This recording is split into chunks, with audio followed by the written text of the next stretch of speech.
अस्सलाम वालेकुम, good morning. अस्सलाम वालेकुम एवरीबडी, गुड मॉर्निंग, नया साल मुबारक, happy new year to everybody who is watching us and you are watching Geo Pakistan by the way in the new year with me Huma and Abdullah besides me. क्या हाल है सारों का, कैसा रहा भाई? अच्छा रहा अल्हम्दुलिल्लाह। उम्मीद और दुआओं के साथ हमने नए साल का आगाज़ किया है कि अल्लाह ताला हम सब के लिए, मेरे लिए, आपके लिए, पाकिस्तान के लिए ये साल बेहतरीन साबित हो। महंगाई का तूफ़ान कुछ थमे, कोरोना की 5वीं लहर जो सर ऑलमोस्ट उठा चुकी है वो ज़्यादा तबाही ना मचाए जैसा कि पूरी दुनिया में मचाई हुई है, और हमारे मसाइल, हमारी मुश्किलात कुछ कम हों और कुछ खुशहाली, कुछ बेहतरी हमें देखने को मिले। कितनी अच्छी वैसे अब्दुल्ला आपने क्या रटा हुआ तो ये सारी चीजें या दिल से सारी निकल रही हैं? सारी बातें निकल रही हैं। वैसे और ख़ास तौर पे जो आपने कोविड वाली बात की है ना, वो मुझे बड़ा दुख भी हो रहा था क्योंकि अब पिछले 1-2 सालों से जब नया साल का आगाज़ होता है हम इस उम्मीद में होते हैं कि ये कोविड की लहर जो है, ये पेंडेमिक जो है, ये सब ख़त्म हो जाए। लेकिन इस साल भी हमें ऐसा बताया जा रहा है और लग भी ऐसा ही रहा है कि एक new wave, yet another, and I am sorry I have no recollection कि तीसरी होगी या चौथी या 5वीं कही जा रही है, मुझे अब I have lost track of all this, लेकिन एक नए वेव की बात हो रही है। इनफैक्ट अगर हम नंबर्स के साथ टैली करें जो आज हम आपको बताएंगे तो ऐसा डर लग रहा है कि वाकई दिस इज़ ट्रू। तो ये दुआ तो बहुत बनती है कि या अल्लाह प्लीज़ ये वो साल हो जिसमें ये पेंडेमिक जो है ये बिल्कुल ख़त्म हो, क्योंकि अब हम भी ऑलमोस्ट सारे लोग जो इसका डेटा का ट्रैक रखते हैं ऑलमोस्ट एक्सपर्ट हो चुके हैं। अब पता ही है जो नंबर्स बढ़ना शुरू हो गए हैं, चूँकि जब आपको पता है 400 से ज़्यादा नंबर्स आना शुरू हुए थे तो हमने कहा था अब it seems to be on the rise, और it is on the rise. और अगर हम गुज़श्ता 24 घंटों की बात करें तो 708 अफराद में कोरोना वायरस की तस्दीक हुई है, विच इज़ अ बिग नंबर। बड़े अरसे, बड़े हफ्तों, ऑलमोस्ट कोई 2 महीने ये नंबर 150, 200, 300 के इर्द गिर्द ही मंडलाता रहा है। लेकिन और शरह है पॉजिटिविटी की कितनी, 1.55। तो ये ऑलरेडी आपको पता है कि हम तो लिटरली मेरा ख्याल है इवन टिल फ्राइडे हम 0.0 मतलब कुछ और इस किस्म को बता रहे थे, लेकिन अब जो है वो एकदम से 1.5 हो चुकी है। साथ आपको बता दें पिछले 24 घंटों में 708 नए कोविड जो हैं वो तस्दीक हुई है, नए केसेस सामने आए हैं। इसके अलावा ओमिक्रॉन वेरिएंट जो है उसकी वजह से बहुत तेज़ी से ये नंबर्स जो हैं ये राइज़ कर रहे हैं। और कल अगर आप असद उमर साहब को भी सुनते तो उनका भी यही कहना था, बड़ी ब्रेक डाउन उन्होंने दी कि पंजाब में कितने केसेस हैं, सिंध में कितने, कराची में apparently it's the fastest I would say कि ज़्यादातर लोगों को यही वेरिएंट जो है कराची पाकिस्तान का सबसे ज़्यादा पॉपुलेटेड शहर है और सर्टनली यहाँ पर फिर कोई भी वायरस हो तेज़ी से फैलता है। बरतानिया की हम बात करें तो लास्टली लेटेस्ट जो उनके नंबर्स हम तक मौसूल हुए हैं 1,37,000 इन 24 आवर्स।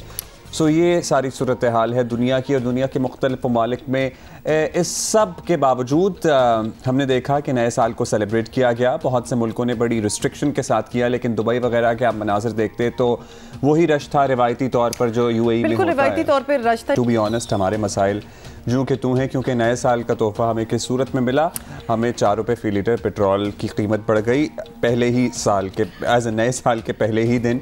सो वो हमारे लिए एक सरप्राइज़ था, न्यू ईयर्स गिफ्ट था। सरप्राइज़ तो यूजुअली अच्छा होता है, ये शौक था, ये शौक था तो एक शौकर था कि लेकिन अब मैं इसलिए इसे शौक नहीं कहता क्योंकि ऑलमोस्ट हमें आदत हो चुकी है। नहीं, बट हमें आदत नहीं होनी चाहिए। एंड प्लीज़ इस साल एक चीज़ जो हमने करनी है, हम ऐसी चीज़ों की आदत ना डालें।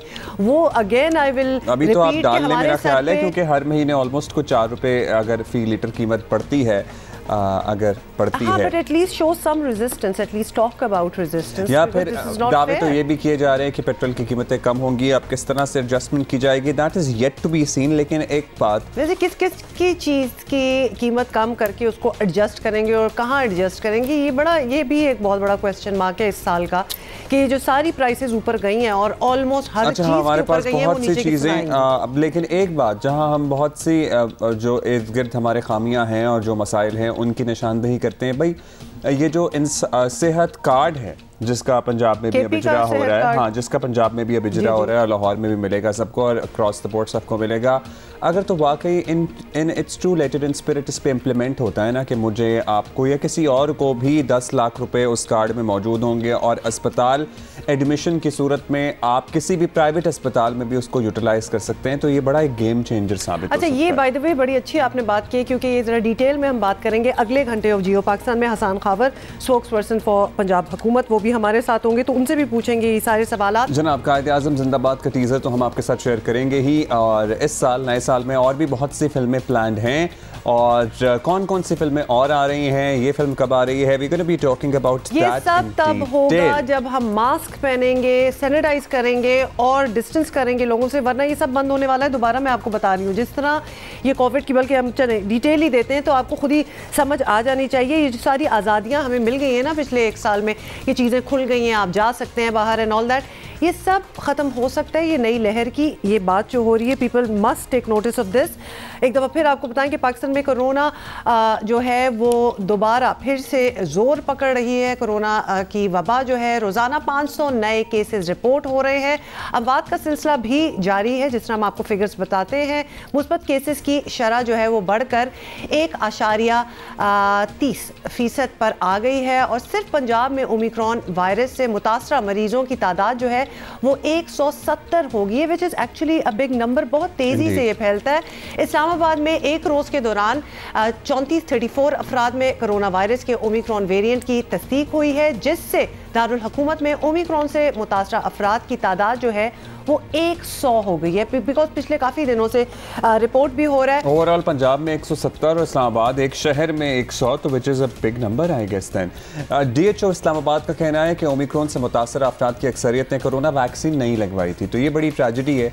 अस्पतालों में दाखिल कोरोना मरीजों की अक्सरियत ने भी वैक्सीनेशन नहीं कराई हुई। लाहौर में ओमिक्रॉन के 57 मरीज रिपोर्ट हुए हैं। हालात बता रहे हैं कि कोरोना की नई लहर आ चुकी है। कराची बड़ी फॉल्ट लाइन बन सकता है, जहाँ ओमिक्रॉन सबसे ज़्यादा तेज़ी से फैल रहा है। सरबरा NCOC असद उमर ने भी कोरोना की नई लहर से खबरदार कर दिया है।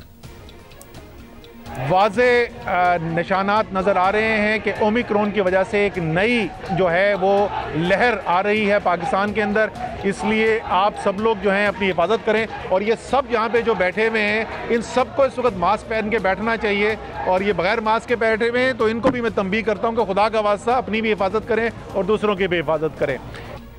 साथ ही हम आपको बताएं कि तवील पाबंदियों के बाद माशी सरगर्मियाँ जो है वो मामूल आई हैं। सिनेमा इंडस्ट्री और दीगर तफरीही सरगर्मियाँ भी बहाल हो रही हैं, और PSL भी नज़दीक है, ये तो आपको पता ही होगा। 27 दिन रह गए, 24 से 27। यस हाँ, लेकिन अब दोबारा पाबंदियों से बचना है और नई लहर से निपटना है, तो वाहिद हल क्या है?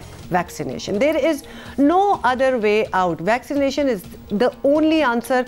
तो लिहाजा अब तो हम आपको ज़रा ज़्यादा ज़ोर से और बार बार याद दिलाएंगे कि प्लीज़ अपने आप को वैक्सीनेट करवाएं। हुकूमत ने दिसंबर के आखिर तक 7 करोड़ अफराद की मुकम्मल वैक्सीनेशन का हदफ हासिल कर लिया है, लेकिन आलमी मयार से हम अब भी बहुत पीछे हैं। हर्ड इम्यूनिटी की तरफ तो हम अब तक बिल्कुल भी नहीं जा सके, और वैक्सीनेशन ना करवाने वाले और जाली सर्टिफिकेट बनवाने वाले जो हैं वो अपने साथ तो ज्यादती कर ही रहे हैं, खुदा का वास्ता है, ज्यादती कर रहे हैं ना। मतलब अब इस तकियानुसी सोच से बाहर निकलें। अब तो ऑलमोस्ट कोई 3रे साल में ये कोरोना वायरस जो है, और आपने देख ही लिया, आपके इर्द गिर्द भी लोगों ने वैक्सीन करवाई होगी।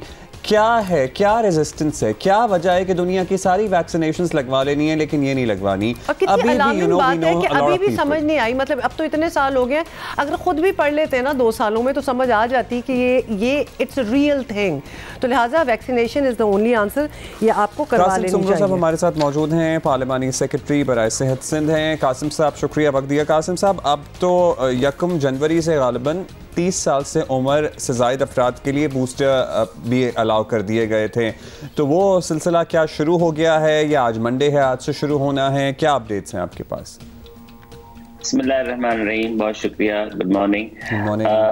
बिल्कुल, ये तो जो जैसे आपने खुद कहा कि वैक्सीन के अलावा इस वक्त इसका कोई और चारा या कोई हल नहीं है कि किसी सूरत में हम इससे बच सकें।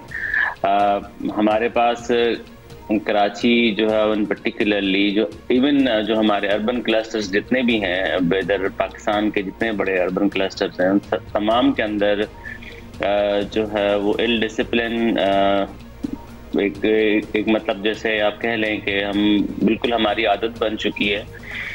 उसका जो नुकसान है वो ये हो रहा है कि अब जाहिर है जो लोग बाहर से आए हैं और उन्होंने एयरपोर्ट के ऊपर अपने टेस्ट तो करवा लिए, लेकिन ये कतन ज़रूरी नहीं होता कि जब आप बाहर से वापस आते हैं तो उस वक्त आपका टेस्ट पॉजिटिव आए, लेकिन वो जैसे 2-3 दिनों के बाद पॉजिटिव आ सकता है। लेकिन जो सबसे ज्यादा नुकसानदेह बात हो रही है वो ये हो रही है कि लोग जो है वो अपने आप को किसी सूरत में क्वारंटीन नहीं कर रहे, बाहर से वापस आके शादियों में जा रहे हैं, अपनी सोशलाइजेशन जो है वो उस पर उन्होंने तवज्जो रखी हुई है। इनफैक्ट कि वो ये नहीं सोचते कि हमारी वजह से कोई और किसी और कोई ऐप वगैरह नहीं है जिस तरह बाकी मुल्कों में है कि आप घर पे भी जा रहे हैं तो आपको ट्रैक किया जा सकता है, आप नहीं निकलेंगे। पाकिस्तान आने वालों के लिए भी कोई ऐप वगैरह वैसे तो है, लेकिन क्या उसमें ट्रैकिंग का निज़ाम नहीं है? सर बिल्कुल सारी बातें हैं, लेकिन उसके लिए जैसे आपने खुद कहा कि हमें अपने आप को थोड़ा सा डिसिप्लिन करने की जरूरत होती है। जैसे आपने अभी जैसे हुमा कह रही थी कि हमें खुद को अपना एहसास भी नहीं है और हमारे अपनी फैमिली मेंबर्स का एहसास भी नहीं है, हमारे नेबर्स का एहसास नहीं है, हमारे शहरों का एहसास नहीं है। तो ये एक बहुत बड़ा अलमिया है। आप ये कह लेंगे जी मैंने वैक्सीन करवा ली है, लेकिन आपने वैक्सीन नहीं करवाई और आप एक झूठा सर्टिफिकेट, एक पेपर लेके आप घूम रहे हैं कि जी मैंने वैक्सीन करवाई है। तो ये this is very unfortunate of highest standard. Absolutely this is unfortunate, this is sad कि हमारी आवाम और मैं सारों को नहीं कहूँगी लेकिन बहुत से लोग अभी तक इस बात को समझे नहीं है। सुमरो साहब, हाउ अबाउट जो पिछले साल के शुरू में भी ये बात हुई थी कि अगर एक तो इंसेंटिव दिया जा रहा था वो for people to actually get vaccinated, और फिर कुछ रेप्रिमांड, कुछ सजाएं भी दी जा रही थी, कुछ पेनल्टीज थी कि जैसे आपके मोबाइल फ़ोन वो जो कनेक्शन है वो काट देंगे, बहुत सी इस किस्म की चीज़ें थी। एंड मे भी हमारे लोग जो हैं वो ऐसी ही चीज़ों से समझते हैं। तो how about doing that again? बहरहाल आज हम इस पे थोड़ा सा गौर करेंगे इन चीज़ों के ऊपर। आज हमारी कोविड टास्क फोर्स की सिंध के ऑनरेबल सीएम साहब ने मीटिंग कॉल की है कोई 11 साढ़े 11 बजे। तो विल डिस्कस ऑल दीज जो प्रिकॉशनरी मेजर्स हैं। हम ज़ाहिर अपने लोगों की सेहत के लिए जितना हो सकेगा government of Sindh will definitely do that. लेकिन जो सबसे इम्पोर्टेंट बात है वो मैं और आप हम जितना भी कहें, लोगों हर एक को अपनी रिस्पॉन्सिबिलिटी जो है वो महसूस करनी होगी, अपने आप को जिम्मेदार महसूस करना होगा। सर वो तो हम 2 साल से कह रहे हैं, लेकिन हम मास्क पे अब तक कायल नहीं कर सके बहुत से लोगों को, तो क्या रिस्पॉन्सिबिलिटी हम कायल करें? सुमरो साहब, आज से सिंध में स्कूल्स भी खुल रहे हैं, तो ऑब्वियसली स्टूडेंट्स की भी एक वैक्सीनेशन का अमल जो है वो पहले शुरू हुआ था, तो क्या इसको कंटिन्यू रखेंगे? इसमें कोई अमेंडमेंट्स हुई है, उसके हवाले से बताएं। नहीं, अभी स्कूलों के हवाले से तो हम इतनी किसी ड्रास्टिक मेजर पे तो नहीं जा रहे, लेकिन ये है कि वैक्सीनेशन और स्कूलों के अंदर जो 12 साल से ऊपर के बच्चों के लिए जितनी हमने अलाउ की थी, उसमें एक अच्छा नंबर पेरेंट्स ने इस मामले में गवर्नमेंट ऑफ सिंध के साथ बड़ा कोऑपरेट किया है और उसमें हमें बहुत सारे बच्चों की वैक्सीनेशन हुई है। लेकिन अभी भी जैसे आपने कहा कि बहुत सारे लोग हैं जो अभी भी इस बात पर जो है वो उन्होंने वैक्सीनेशन नहीं करवाई। लेकिन जो हमारे प्राइवेट इंस्टीट्यूशंस हैं उन्होंने थोड़ी सख्ती की है, वो बच्चों को अलाउ नहीं करते। लेकिन जो ये मेजर जो हमने लिया था कि जी आप बच्चे उनके आएंगे जिनके पेरेंट्स भी वैक्सीनेटेड होंगे, तो उस पर भी काफ़ी जो है वो अमल हुआ है। लेकिन अभी भी आप ये समझ लें कि क्लोज टू 40% बच्चे अभी भी ऐसे हैं जिन्होंने वैक्सीनेशन नहीं करवाई। तो we will keep on tracking those kids और हम उनके पास उनके स्कूलों में जाके वैक्सीन दोबारा से इसको एक एफर्ट को एम्फेसाइज करेंगे ताकि हम उन बच्चों को भी वैक्सीनेट कर सकें। और साथ साथ आपके थ्रू जैसे आपने कहा कि हम दोबारा से अपील करते हैं कि जी जिन्होंने वैक्सीन नहीं लगवाई। अच्छा कासिम साहब, बूस्टर शॉट्स चलें, जो वैक्सीन नहीं लगा रहे उनको तो हम कह ही रहे हैं बारहा, जो बूस्टर शॉट लगवाना चाहते हैं, आप 30 साल से ज़ायद उम्र के लोग बूस्टर शॉट सिंध में लगा सकते हैं। कराची शहर की बात कर लें तो क्या सब जगह जहाँ पर वैक्सीन अवेलेबल थी वहाँ बूस्टर भी अवेलेबल है? कुछ डिटेल दे दीजिए क्योंकि बहुत से लोगों को कन्फ्यूजन है इस सिलसिले में। नहीं बिल्कुल सर, आप बूस्टर शॉट के लिए वैक्सीन अवेलेबल हैं और जितने बड़े सेंटर्स हैं तमाम के ऊपर जो भी जाना चाहते हैं वैक्सीन लगवाना चाहते हैं जिनका ये टाइम हो गया है कि या एक्सपो सेंटर वाला अभी तक ऑपरेशनल है वैक्सीनेशन सेंटर? बिल्कुल सर ऑपरेशनल है, जना में भी ऑपरेशनल है, उजा में भी ऑपरेशनल है।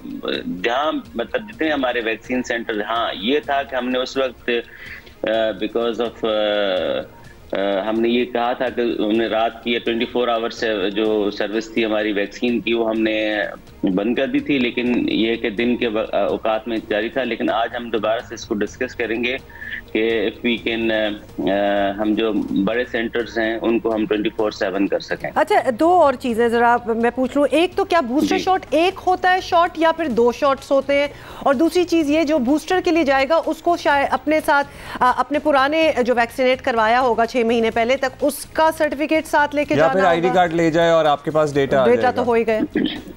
नहीं, पुराना वैक्सीन कार्ड उसका होना साथ ज़रूरी है। वजह यह है कि आपको पता हो कि जी आपने पुराना पहले जो है वैक्सीन लगवाई हुई थी। लेकिन ये जो आपका सवाल है कि 1 शॉट का 2 शॉट का, इसका डिपेंड करता है हर खुद शख्स के ऊपर। लेकिन रिकमेंडेड ये है कि जी जिनको फाइजर की पहले वैक्सीन लगी हुई थी वो तो 1 शॉट ही लगवाएं। लेकिन अगर किसी और ने कोई और वैक्सीन लगवाई हुई थी तो अगर वो 1 लगवाना चाहते हैं, अगर उसकी एंटीबॉडीज या उसकी इम्यूनिटी रिस्पांस उससे अच्छा हो जाता है तो वेल एंड गुड। अगर नहीं तो आप 2 भी लगवा सकते हैं। बट इस पे कोई हार्ड एंड फास्ट रूल नहीं है, depends upon person to person. अभी तो लोग ढूंढ रहे हैं बेसिकली वैक्सीन लगाने के लिए। लेकिन एक और चीज, ये कार्ड की जो अपने आप कह रहे हैं साथ लेके जाना है, तो नाउ देयर आर 2 कार्ड्स। एक तो कार्ड होता है जिसपे वो लिख देते हैं कि आपकी वैक्सीनेशन होगी और उसके बाद आप कंप्यूटराइज्ड सर्टिफिकेट निकलवाते हैं। बहुत से लोगों ने वो निकलवाया नहीं है। निम्स का जो कार्ड है ना वो ज्यादा वैलिड कार्ड है। बाकी जो कार्ड जैसे आपने खुद कहा कि वो हो सकता है कि किसी और ने भर दिया, यानी कंप्यूटराइज्ड सर्टिफिकेट होना चाहिए, वो जो एक निम्स से निकलता है। चलें, शुक्रिया कासिम साहब। हमने भी आपसे बूस्टर के लिए रब्ता करना है। आप जरा इसके बाद देख लीजिएगा कि हम कहाँ जाएं, व्हाट्सएप वगैरह पढ़ लीजिएगा। Thank you ji. Alright, Qasim Soomro साहब, पार्लियामेंट्री सेक्रेटरी हेल्थ सिंध, हमारे साथ थे। इनको भी आपने सुन लिए। एक दफ़ा फिर से हम रिक्वेस्ट करेंगे आपको, आज first working day of the new year है, प्लीज़ जाके अपने आप को वैक्सीनेट करवाएं।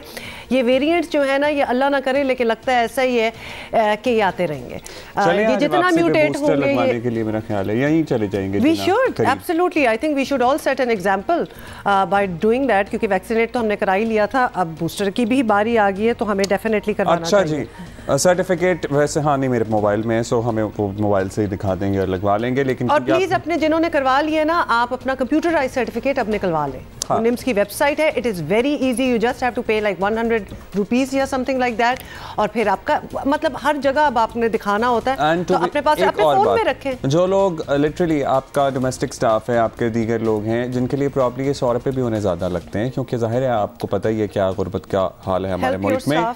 हेल्प योर स्टाफ, मतलब है कि I am just telling this for the sake of telling this कि लोगों की मदद करें। मतलब कितने लोगों के तो मैंने अपने कार्ड से निकलवा के दिए, बिकॉज यू नो ये भी आपके लिए नेकी का सबब है, ये भी आपके लिए सवाब का ज़रिया है। आप लोगों की मदद करें इसमें, please help your staff, help people around you, help people around you. अच्छा जी, अभी स्कूल खुल गए बाय द वे? हाँ, स्कूल खुल गए हैं और कोविड की एक और सिचुएशन चली हुई है। So let's talk to our correspondent Qamar Ali Mastoi, हमसे बात कर रहे हैं and telling us how it's going. Over to you Qamar. तालीमी इदारों में मौसम सरमा की तातीलात का अख्ताम के बाद स्कूल्स में जो है वो बच्चे पहुंचना शुरू हो गए हैं। आज से जो है वो क्लासेस का आगाज़ हो गया है। शहर के प्राइवेट और सरकारी स्कूलों में जो है वो क्लासेस हो रही हैं। बच्चों का ये कहना था कि वो खुश हैं कि जो है वो स्कूल्स खुल गए। उनका कहना है कि छुट्टियों के दौरान उन्होंने जो है सर्दियों को भी इंजॉय किया, साथ साथ उन्होंने अपने दोस्तों को और टीचर्स को भी काफ़ी मिस किया। कुछ बच्चों का कहना था कि सर्दियाँ बहुत ज़्यादा हैं और सुबह सवेरे उठ के आना जो है वो पहुंचना काफ़ी मुश्किल है, तो छुट्टियां जो है वो मौसम सरमा की बढ़ानी चाहिए थी। साथ साथ उनका ये भी बच्चों का ये कहना था कि वो कोरोना वायरस से बचाव की SOPs पर भी अमल दरामद कर रहे हैं, और साथ साथ जो है उनका ये कहना था कि स्कूलों में भी हमें जो है वो कोरोना वायरस से बचाव की जो SOPs हैं उन पर अमल दरामद करना सिखाया जा रहा है। अच्छा, ये जो प्राइवेट स्कूल्स हैं ना, इनका भी बड़ा अच्छा रोल रहा है। पर्टिकुलरली बहुत से स्कूलों ने बहुत सख्ती की है, नहीं आने देते आपके बच्चों को अगर आप वालिदैन दोनों जो हैं वो सर्टिफाइड ना हो कि उनको वैक्सीन लगी हुई है। अब तो बूस्टर शॉट्स के लिए भी स्कूल्स ने इंसिस्ट करना शुरू कर दिया है कि अब अलाउड है बूस्टर शॉट्स, और अपने बच्चों को भेजने से पहले आप अपना बूस्टर शॉट भी लगवाएं। And there is no reason कि लोग ना लगवाएं। मैं ऑनेस्टली समटाइम्स आई वंडर कि क्या वजह हो सकती है कि एक मुफ्त टीका जो पूरी दुनिया लगवा रही है वो कोई शख्स क्यों नहीं लगवाएगा? क्या वो सोच हो गई कि नहीं लगवाना जी, क्यों नहीं लगवाना? तो ये seriously you need to be a part of the world, और आपने हिम्मत भी करनी है, मदद भी करनी है कि हम सारे इस चीज़ से निकल सकें, लेकिन हर किसी का वैक्सीनेट होना बहुत ज़रूरी है। अच्छा, क्रिकेट, क्योंकि बड़ी अच्छी खबर है हमारे पास क्रिकेट के हवाले से। पाकिस्तानी फास्ट बॉलर्स को जहां मौका मिलता है वो अपनी सलाहियतें दिखा देते हैं। दे डोंट सी एग्जैक्टली, वो नहीं देखते कि जी कहाँ हम क्या कर रहे हैं, हमारा टैलेंट है and we are going to showcase it.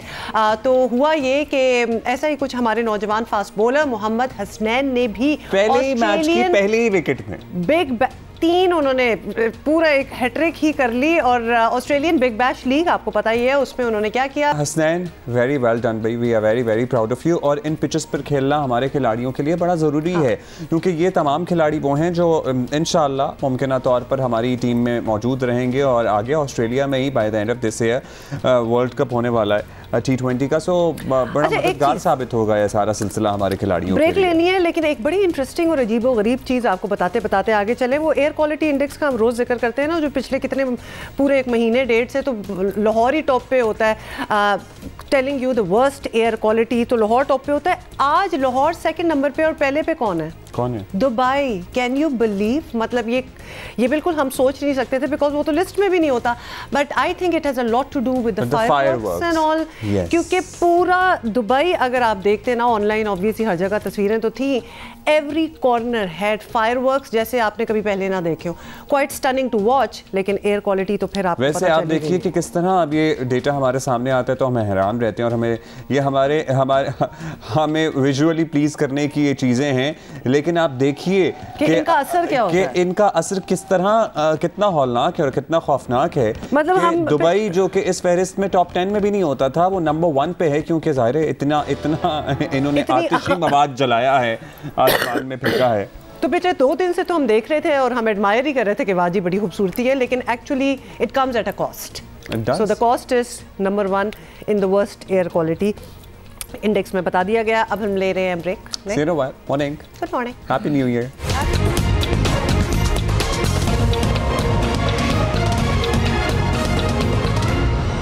भाई वेलकम बैक। अच्छा, हमारे क्रिकेटर्स जो है ना माशाल्लाह दे मेकिंग अस प्राउड, और cricket info by the way उन्होंने 2021 की बेहतरीन टीमों का ऐलान किया, और कप्तान बाबर आजम को वनडे और T20 का कप्तान ही बनाया गया है इसमें। क्या बात है। और पाकिस्तान के कप्तान बाबर आजम के अलावा wicket keeper batter Mohammad Rizwan, Fakhar Zaman, Shaheen Shah Afridi, Hasan Ali और फवाद आलम के नाम भी टीमों में आए हैं, और इंग्लिश कप्तान जो रूट को टेस्ट टीम की कप्तानी सौंपी गई है। क्या बात है। जहां मोहम्मद हसनैन ज़बरदस्त बिग बैश में परफॉर्मेंस दिखा रहे हैं, या क्रिक इन्फो ने तो हमारे सारे ही प्लेयर्स डाल दिए टीमों में। वी हैव बीन ज़बरदस्त। अच्छा जी, अभी आगे बढ़ेंगे। और कहना है ऑल्सो, मुझे एक शो मारने का दिल चाह रहा है कि जब आते हैं ना तोहफे वगैरह आ जाते हैं न्यू ईयर्स के, तो एक बड़ा ही स्पेशल तोहफा इस बार आया हमें, और वो आया लाहौर कलंदर्स की तरफ से। सो इट्स अ बॉल, और क्रिकेट बॉल है, और उस पर शाहीन शाह आफरीदी का सिग्नेचर है, और you know I thought that was just amazing. तो मेरे पास एक छोटी सी कलेक्शन बनना स्टार्ट हो गई। अच्छा, पता है क्या, ये बेहतरीन आइडिया है। वैसे मैं कहता हूँ किसी को तोहफा देना भी ना, अगर आपने दिमाग लगाया हो ना, तो तोहफा वसूल करने वालों को बड़ी खुशी होती है। सो वो मैंने अब अपने टीवी वाले कमरे में टेबल पे ऑलरेडी सजा के बॉल रख ली है, because Shaheen is a star and we are so proud of him. और बाय द वे जो सुन रहे हैं साथ ही हमारे में खान से आ गया कि टीम थोड़ी सी नाराज हो गई। मेरी बात सुनो, सॉरी, शायद मुझे बताना ही नहीं चाहिए। वॉल कैलेंडर्स बड़े ऑब्सोलीट हो गए। No, did somebody, do people send calendars still? Really? मुझे कोई कैलेंडर नहीं आया। और ठीक है, you know, I can still cope up with a table calendar, but ये दीवारों I can still no, I can not even cope up with the planner. पहले को प्लानर आ जाता था ना, लेकिन अब तो हर चीज फोन में है, तो ये जरा ऑब्सोलीट। मतलब unless you are a gynaecologist, आपको टेबल पे प्लानर की कोई जरूरत नहीं है, आपने हफ्ते गिनने हैं। And why gynaecologist, God, anyway. अच्छा छोड़ दे सब कुछ, एनी तोहफा इज अ गुड तोहफा। और वैसे हमारी टीम, बट मेरा ये ख्याल है कि all those companies who invest in you know के ये कैलेंडर छपवाती हैं और बीआर के लिए भेजती हैं, please move on. So bad, मतलब कोई तोहफा देता है ना, मैं एक मशवरा दे रहा हूँ यार, मैं मशवरा दे रहा हूँ। मतलब अच्छा जी, कैलेंडर क्या करता है यार? हमारे भाई अब्दुल्ला के नखरे इतने होते हैं कि कैलेंडर अगर आप लोग भेज भी रहे हैं ना, इसको ना भेजें क्योंकि ये तो ऑफेंड ही हो जाएगा। प्लीज मुझे ना भेजें, मैं ऑफेंड हूं। अच्छा आगे चले ना, और इतनी खबरें। मतलब है कि आज के ज़माने में आप किसी को वीसीआर की टेप भेज, VHS भेज रहे हो, मुझे बताएं हाउ वुड क्या करेंगे? उसको एज ए मेमोरेबिलिया सजा के रख दें। कौन सा आपने शाहीन शाह अफरीदी वाले उस बॉल से वाकई जाके क्रिकेट खेलना शुरू कर देनी है? मतलब है कि आज के ज़माने में आप किसी को CD भेज रहे हो यार, या कैसेट भेज रहे हो फॉर दैट मैटर। अच्छा, we really need to move on and we can not like you know devote. अच्छा, एक चीज से बड़ी हमें टेंशन हो रही है, क्योंकि मेरा तो अपना पर्सनल टेंशन है इसमें, क्योंकि I was planning to upgrade my laptop, है कोई 10-12 साल पुराना, अपनी स्टूडेंट लाइफ का, और अब जो है बेटे उसके स्कूल में ऑनलाइन क्लासेस वगैरह के लिए मुझे जरूरत होती है, तो मैं काफी दिन से एक लैपटॉप खरीदने का सोच रहा हूँ, लेकिन अपेरेंटली लैपटॉप वो जो लोग सीढ़ियां भेज रहे थे ना, वो उस पे चलाया करें। आपका जो पुराना लैपटॉप पड़ा हुआ है तो बेस्ट ही हो गया, अभी भेजे सीढ़ियां। मुझे लगता है CD प्लेयर भी उसका खराब हो गया है और कैमरा तो उसका चल ही नहीं रहा है। लेकिन ये सारी चीजें हो गई हैं महंगी। आपको पता है, जहां हम IT एक्सपोर्ट करने की बात करते हैं और एक तरफ कंपेयर कर रहे होते हैं इंडिया से अपनी IT एक्सपोर्ट्स, हम कहते हैं जी हम ये बड़ा पोटेंशियल है इस इंडस्ट्री में, अगर बेसिक्स ही हम अफोर्ड नहीं कर पाएंगे, लैपटॉप की कीमतों में इजाफा, ये जो नया मिनी बजट आया है इसमें इजाफा, यू नो ये चीज़ें बड़ी आइकॉनिक होती हैं, ये चीज़ें बड़ी सिंबॉलिक होती हैं। ये चीज़ें अगर ना भी इन रियलिटी इतना फर्क पड़ रहा होगा तो बहुत से लोग इसलिए डिटर हो जाएंगे। वज़ीर ख़ज़ाना, बाय द वे आपकी इस बात से याद आया, वज़ीर ख़ज़ाना ये कहते हैं कंप्यूटर महंगा होने से आम आदमी को कोई फ़र्क नहीं पड़ता। मतलब कि आम आदमी को तो यानी बेसिकली आप जो रसाई उनकी थी टुवर्ड्स कंप्यूटर एंड कंप्यूटर से access to the rest of the world, वो आप वैसे ही ख़त्म कर दें, और आपका ये कहना है कि उसको ज़रूरत नहीं है। क्यों नहीं ज़रूरत? आदमी को कंप्यूटर महंगा होने से फर्क पड़ता है सर, उसी को तो ज़रूरत है, उसी को तो हमने अपग्रेड करना है, लेकिन उसको दबा के रखा जाए। तो लिहाजा ये स्टेटमेंट जो है ना कि जी उसको कोई फर्क नहीं पड़ता। और इसके अलावा सोलर पैनल जिसकी बड़ी बात की जाती थी, हमारे शहरों में पोल्यूशन का हाल देख लें, फिर जनरेटर जो चलते हैं वो सारा हाल, फिर हमारे लिए एक बड़ा इंसेंटिव था, लोग लगा रहे थे सोलर पैनल्स वगैरह, और इलेक्ट्रिक कुछ गाड़ियां भी जो अफोर्ड कर सकते थे वो ले रहे थे, वो सारा कुछ अब महंगा हो जाएगा। बताइए क्या हो रहा है जनाब? अच्छा चलो, अब ये सारी बातें कर ही रहे हैं तो हम आपको ये भी बता दें कि सरसब्ज पाकिस्तान और साफ सुथरा माहौल PTI के सियासी नारों का बड़ा हिस्सा रहा है। वज़ीर आज़म खुद आलमी सतह पर माहौलियाती तहफ़्फ़ुज़ की मुहिम को लीड कर रहे हैं, लेकिन मिनी बजट ने हुकूमत की नीयत जो है उस पर सवालिया निशान लगा दिया है। 350 अरब रुपए के नए टैक्सों वाले इस मिनी बजट में सोलर पैनल जो है वो महंगा हो रहा है, अभी आपने इसका जिक्र भी किया। मतलब जब आप इनकरेज भी कर रहे हैं कि लोग इस पे जाएं, ऑल्टरनेटिव सोर्सेज ऑफ एनर्जी पे जाएं, तो उसी चीज़ को महंगा भी कर दें कि जा भी ना सके। मतलब ये बड़ा अजीब किस्म की बात है। और सिर्फ यही नहीं, कुछ अर्सा पहले ऑटो पॉलिसी के तहत मुल्क में माहौल दोस्त हाइब्रिड और इलेक्ट्रिक गाड़ियों पर ड्यूटी ना होने के बराबर कर दी गई थी, लेकिन अब इन पर भी टैक्स लग रहा है। क्लीन एंड ग्रीन इंडस्ट्री जो इंफॉर्मेशन टेक्नोलॉजी कहलाती है वो भी टैक्सों की जद में आ गई है। मतलब कुछ भी ना कर सको, हर चीज पे टैक्स लगा दो। मतलब ये है कि कंप्यूटर, लैपटॉप, कैमरा समेत दीगर इलेक्ट्रिक आलात भी महंगे हो जाएंगे। वज़ीर ख़ज़ाना शौकत तरीन के मुताबिक कंप्यूटर महंगा होने से आम आदमी, सर ये बिल्कुल lower middle class, lower literally एक मजदूर भी अगर अपने बच्चों को पढ़ा लिखा के कुछ बनाना चाहता है ना, तो उसकी भी कोशिश होती है कि उसके बच्चों के पास एक कंप्यूटर जरूर हो। आपने पूरे कोविड के दौरान ऑनलाइन हुए हैं एजुकेशन, और आप कह रहे हैं कि कोई दकियानूसी बात है। सुनिए क्या कहा है उन्होंने। खोदा पहाड़ निकला चूहा, मतलब पहले तो 700 अरब रुपए की बात हो रही थी, उसको निकाल के 343 बिलियन हुआ, उसमें से कॉमन मैन पे 2 अरब रुपए। अच्छा वो क्या चीजें हैं वो भी मैं आपको बता देता हूं। उसमें बड़ा आइटम जो है वो पर्सनल कंप्यूटर्स हैं, स्विंग मशीन्स हैं, मैच बॉक्सेस हैं, आइडियोलाइज्ड सॉल्ट है, रेड चिलीज हैं और कॉन्ट्रासेप्टिव्स हैं। ये हैं।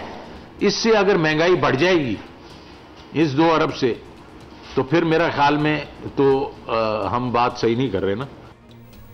सर पर्सनल कंप्यूटर्स ये सारी चीज़ें कोई खोदा पहाड़ निकला चूहा नहीं है। इन चीज़ों के महंगे होने से फ़र्क पड़ता है इंसान को। ये चीज़ें अब लग्जरी नहीं है, ये नेसेसिटी है। नहीं, जब हमने जस्टिफाई करना होगा ना अपना एक्शन, तो हम कुछ भी कहेंगे भाई, तो मानो या ना मानो, तो वही हो रहा है, नजर आ रहा है। अच्छा, कंप्यूटर को भी अभी तक लग्जरी आइटम समझा एक दिहाड़ीदार मजदूर भी अगर अपने बच्चों को यूनिवर्सिटी कॉलेज भेजता है ना, क्योंकि आजकल आपको पता ही है कोविड का, आई एम श्योर आप इसी दुनिया में रहते होंगे वज़ीर ख़जाना साहब, मुशीर ख़जाना साहब, तो वो एक बेसिक सा लैपटॉप या एक बेसिक कंप्यूटर सब बच्चों की नेसेसिटी है। मतलब है कि ये तो लिटरली वो ज़माना था कि ये फ्री बटने चाहिए थे। अच्छा, अब इसकी बात क्या करना, चलें आगे चलते हैं। आपको बताएं कि यहाँ दोबारा जिक्र करना पड़ेगा, बड़ा ज़रूरी है कि भारत की सिर्फ सालाना आईटी एक्सपोर्ट जो है ना, 150 अरब डॉलर याद रखें, डॉलर हैं।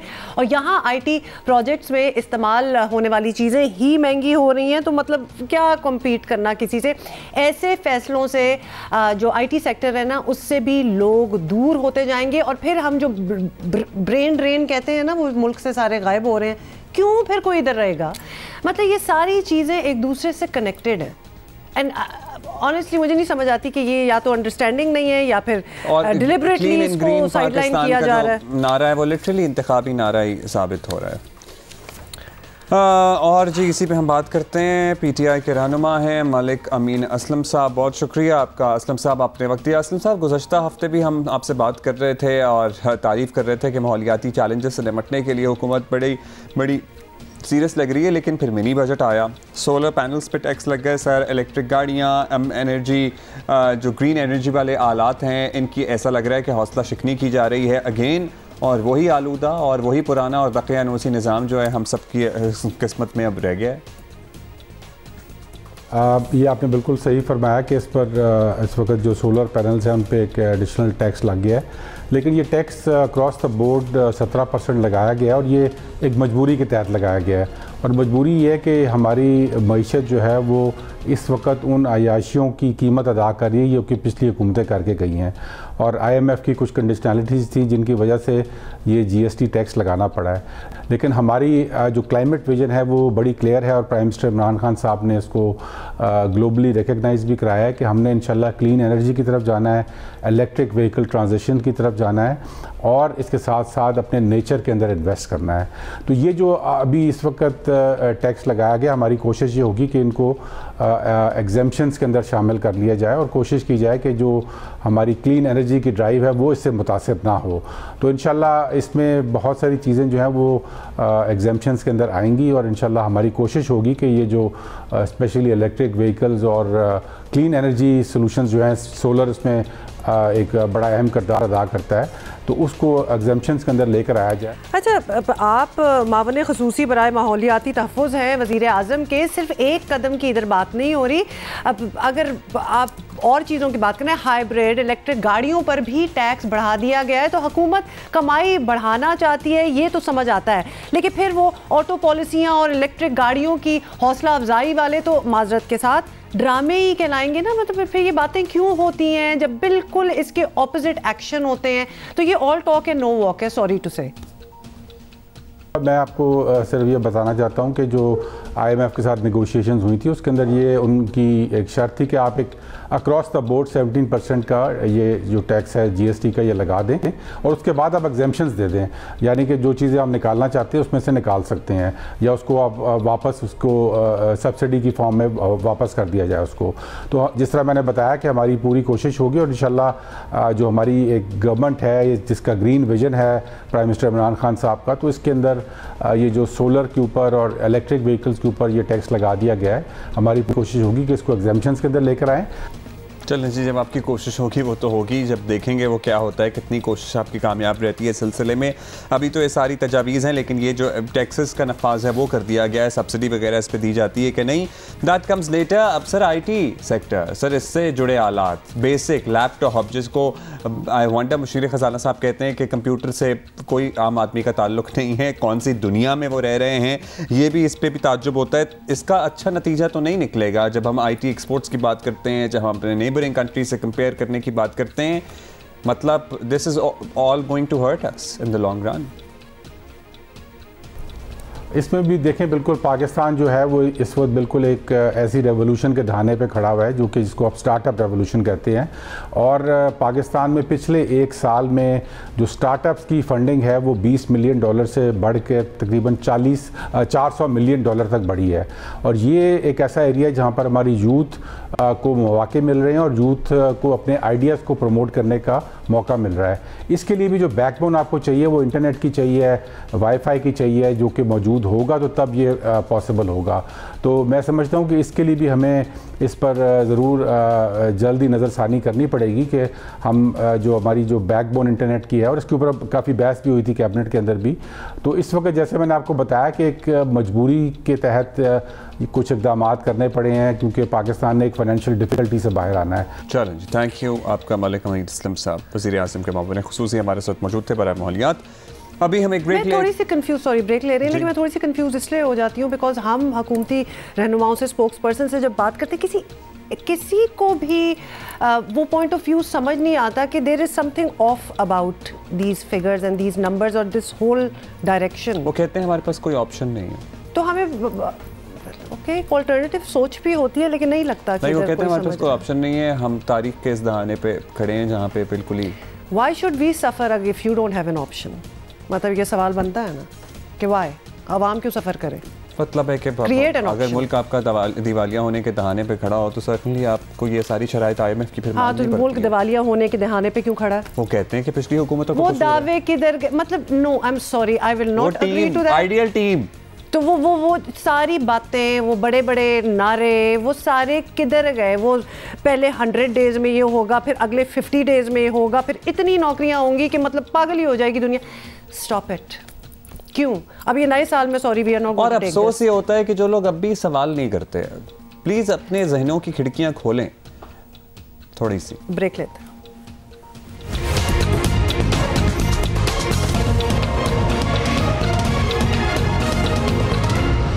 भाई वेलकम बैक। और दुनिया भर में जहां स्पाइडरमैन लोग धड़ाधड़ देख रहे हैं और बड़ा बिजनेस कर रही है, मैंने नहीं देखी। मैंने भी नहीं देखी, मुझे अभी तक वो टिकट ही नहीं मिला सिनेमा का। मैं तो वीकेंड पे देखता रहा हूँ द विचर season 2।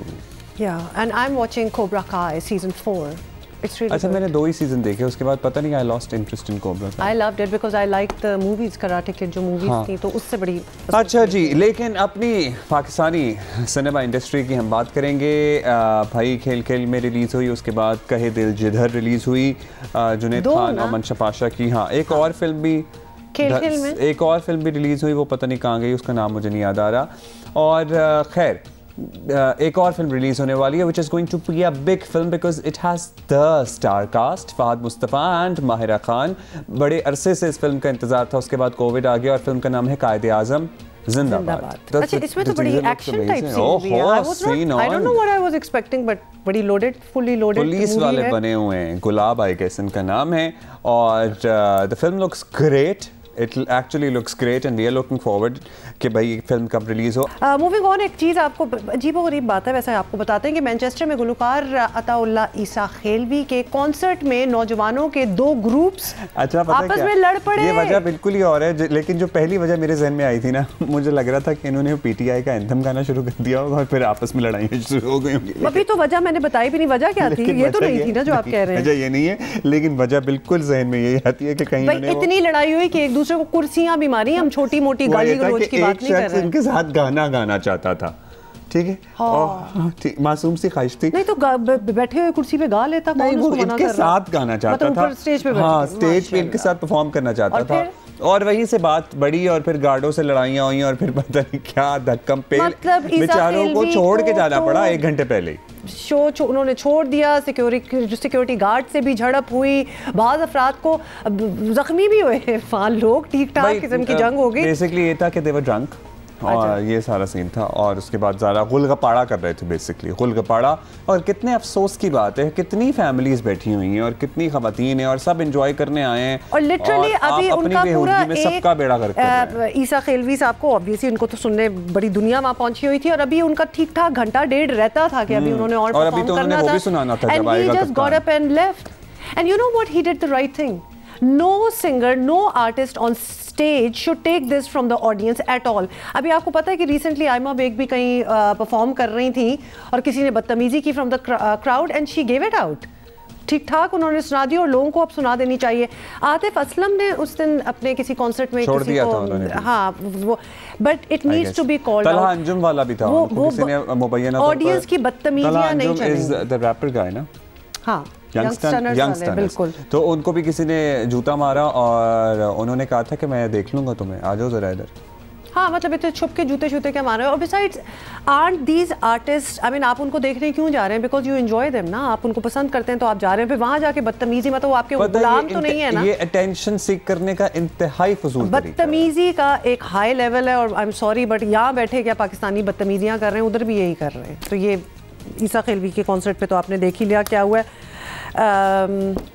If you can not attend a concert और अगर आपको डेकोरम और एटिकेट्स नहीं पता तो प्लीज़ आप अपने गाड़ी में कैसेट पे सुन लें। और ये हमारे स्टूडेंट लाइफ में भी होता था, अब भी होता है। मतलब है कि मेरा ख्याल है कि we should have already moved on. वैसे ये कॉन्सर्ट्स में हो जाता होता है, बाकी दुनिया में भी जो कॉन्सर्ट्स होते हैं आपको पता है लड़ाइयाँ वहाँ भी हो जाती हैं। आर्टिस्ट्स के साथ नहीं हमें करना चाहिए। We are going to see you in the second hour of Jio Pakistan. Stay with us. Good morning, happy new year.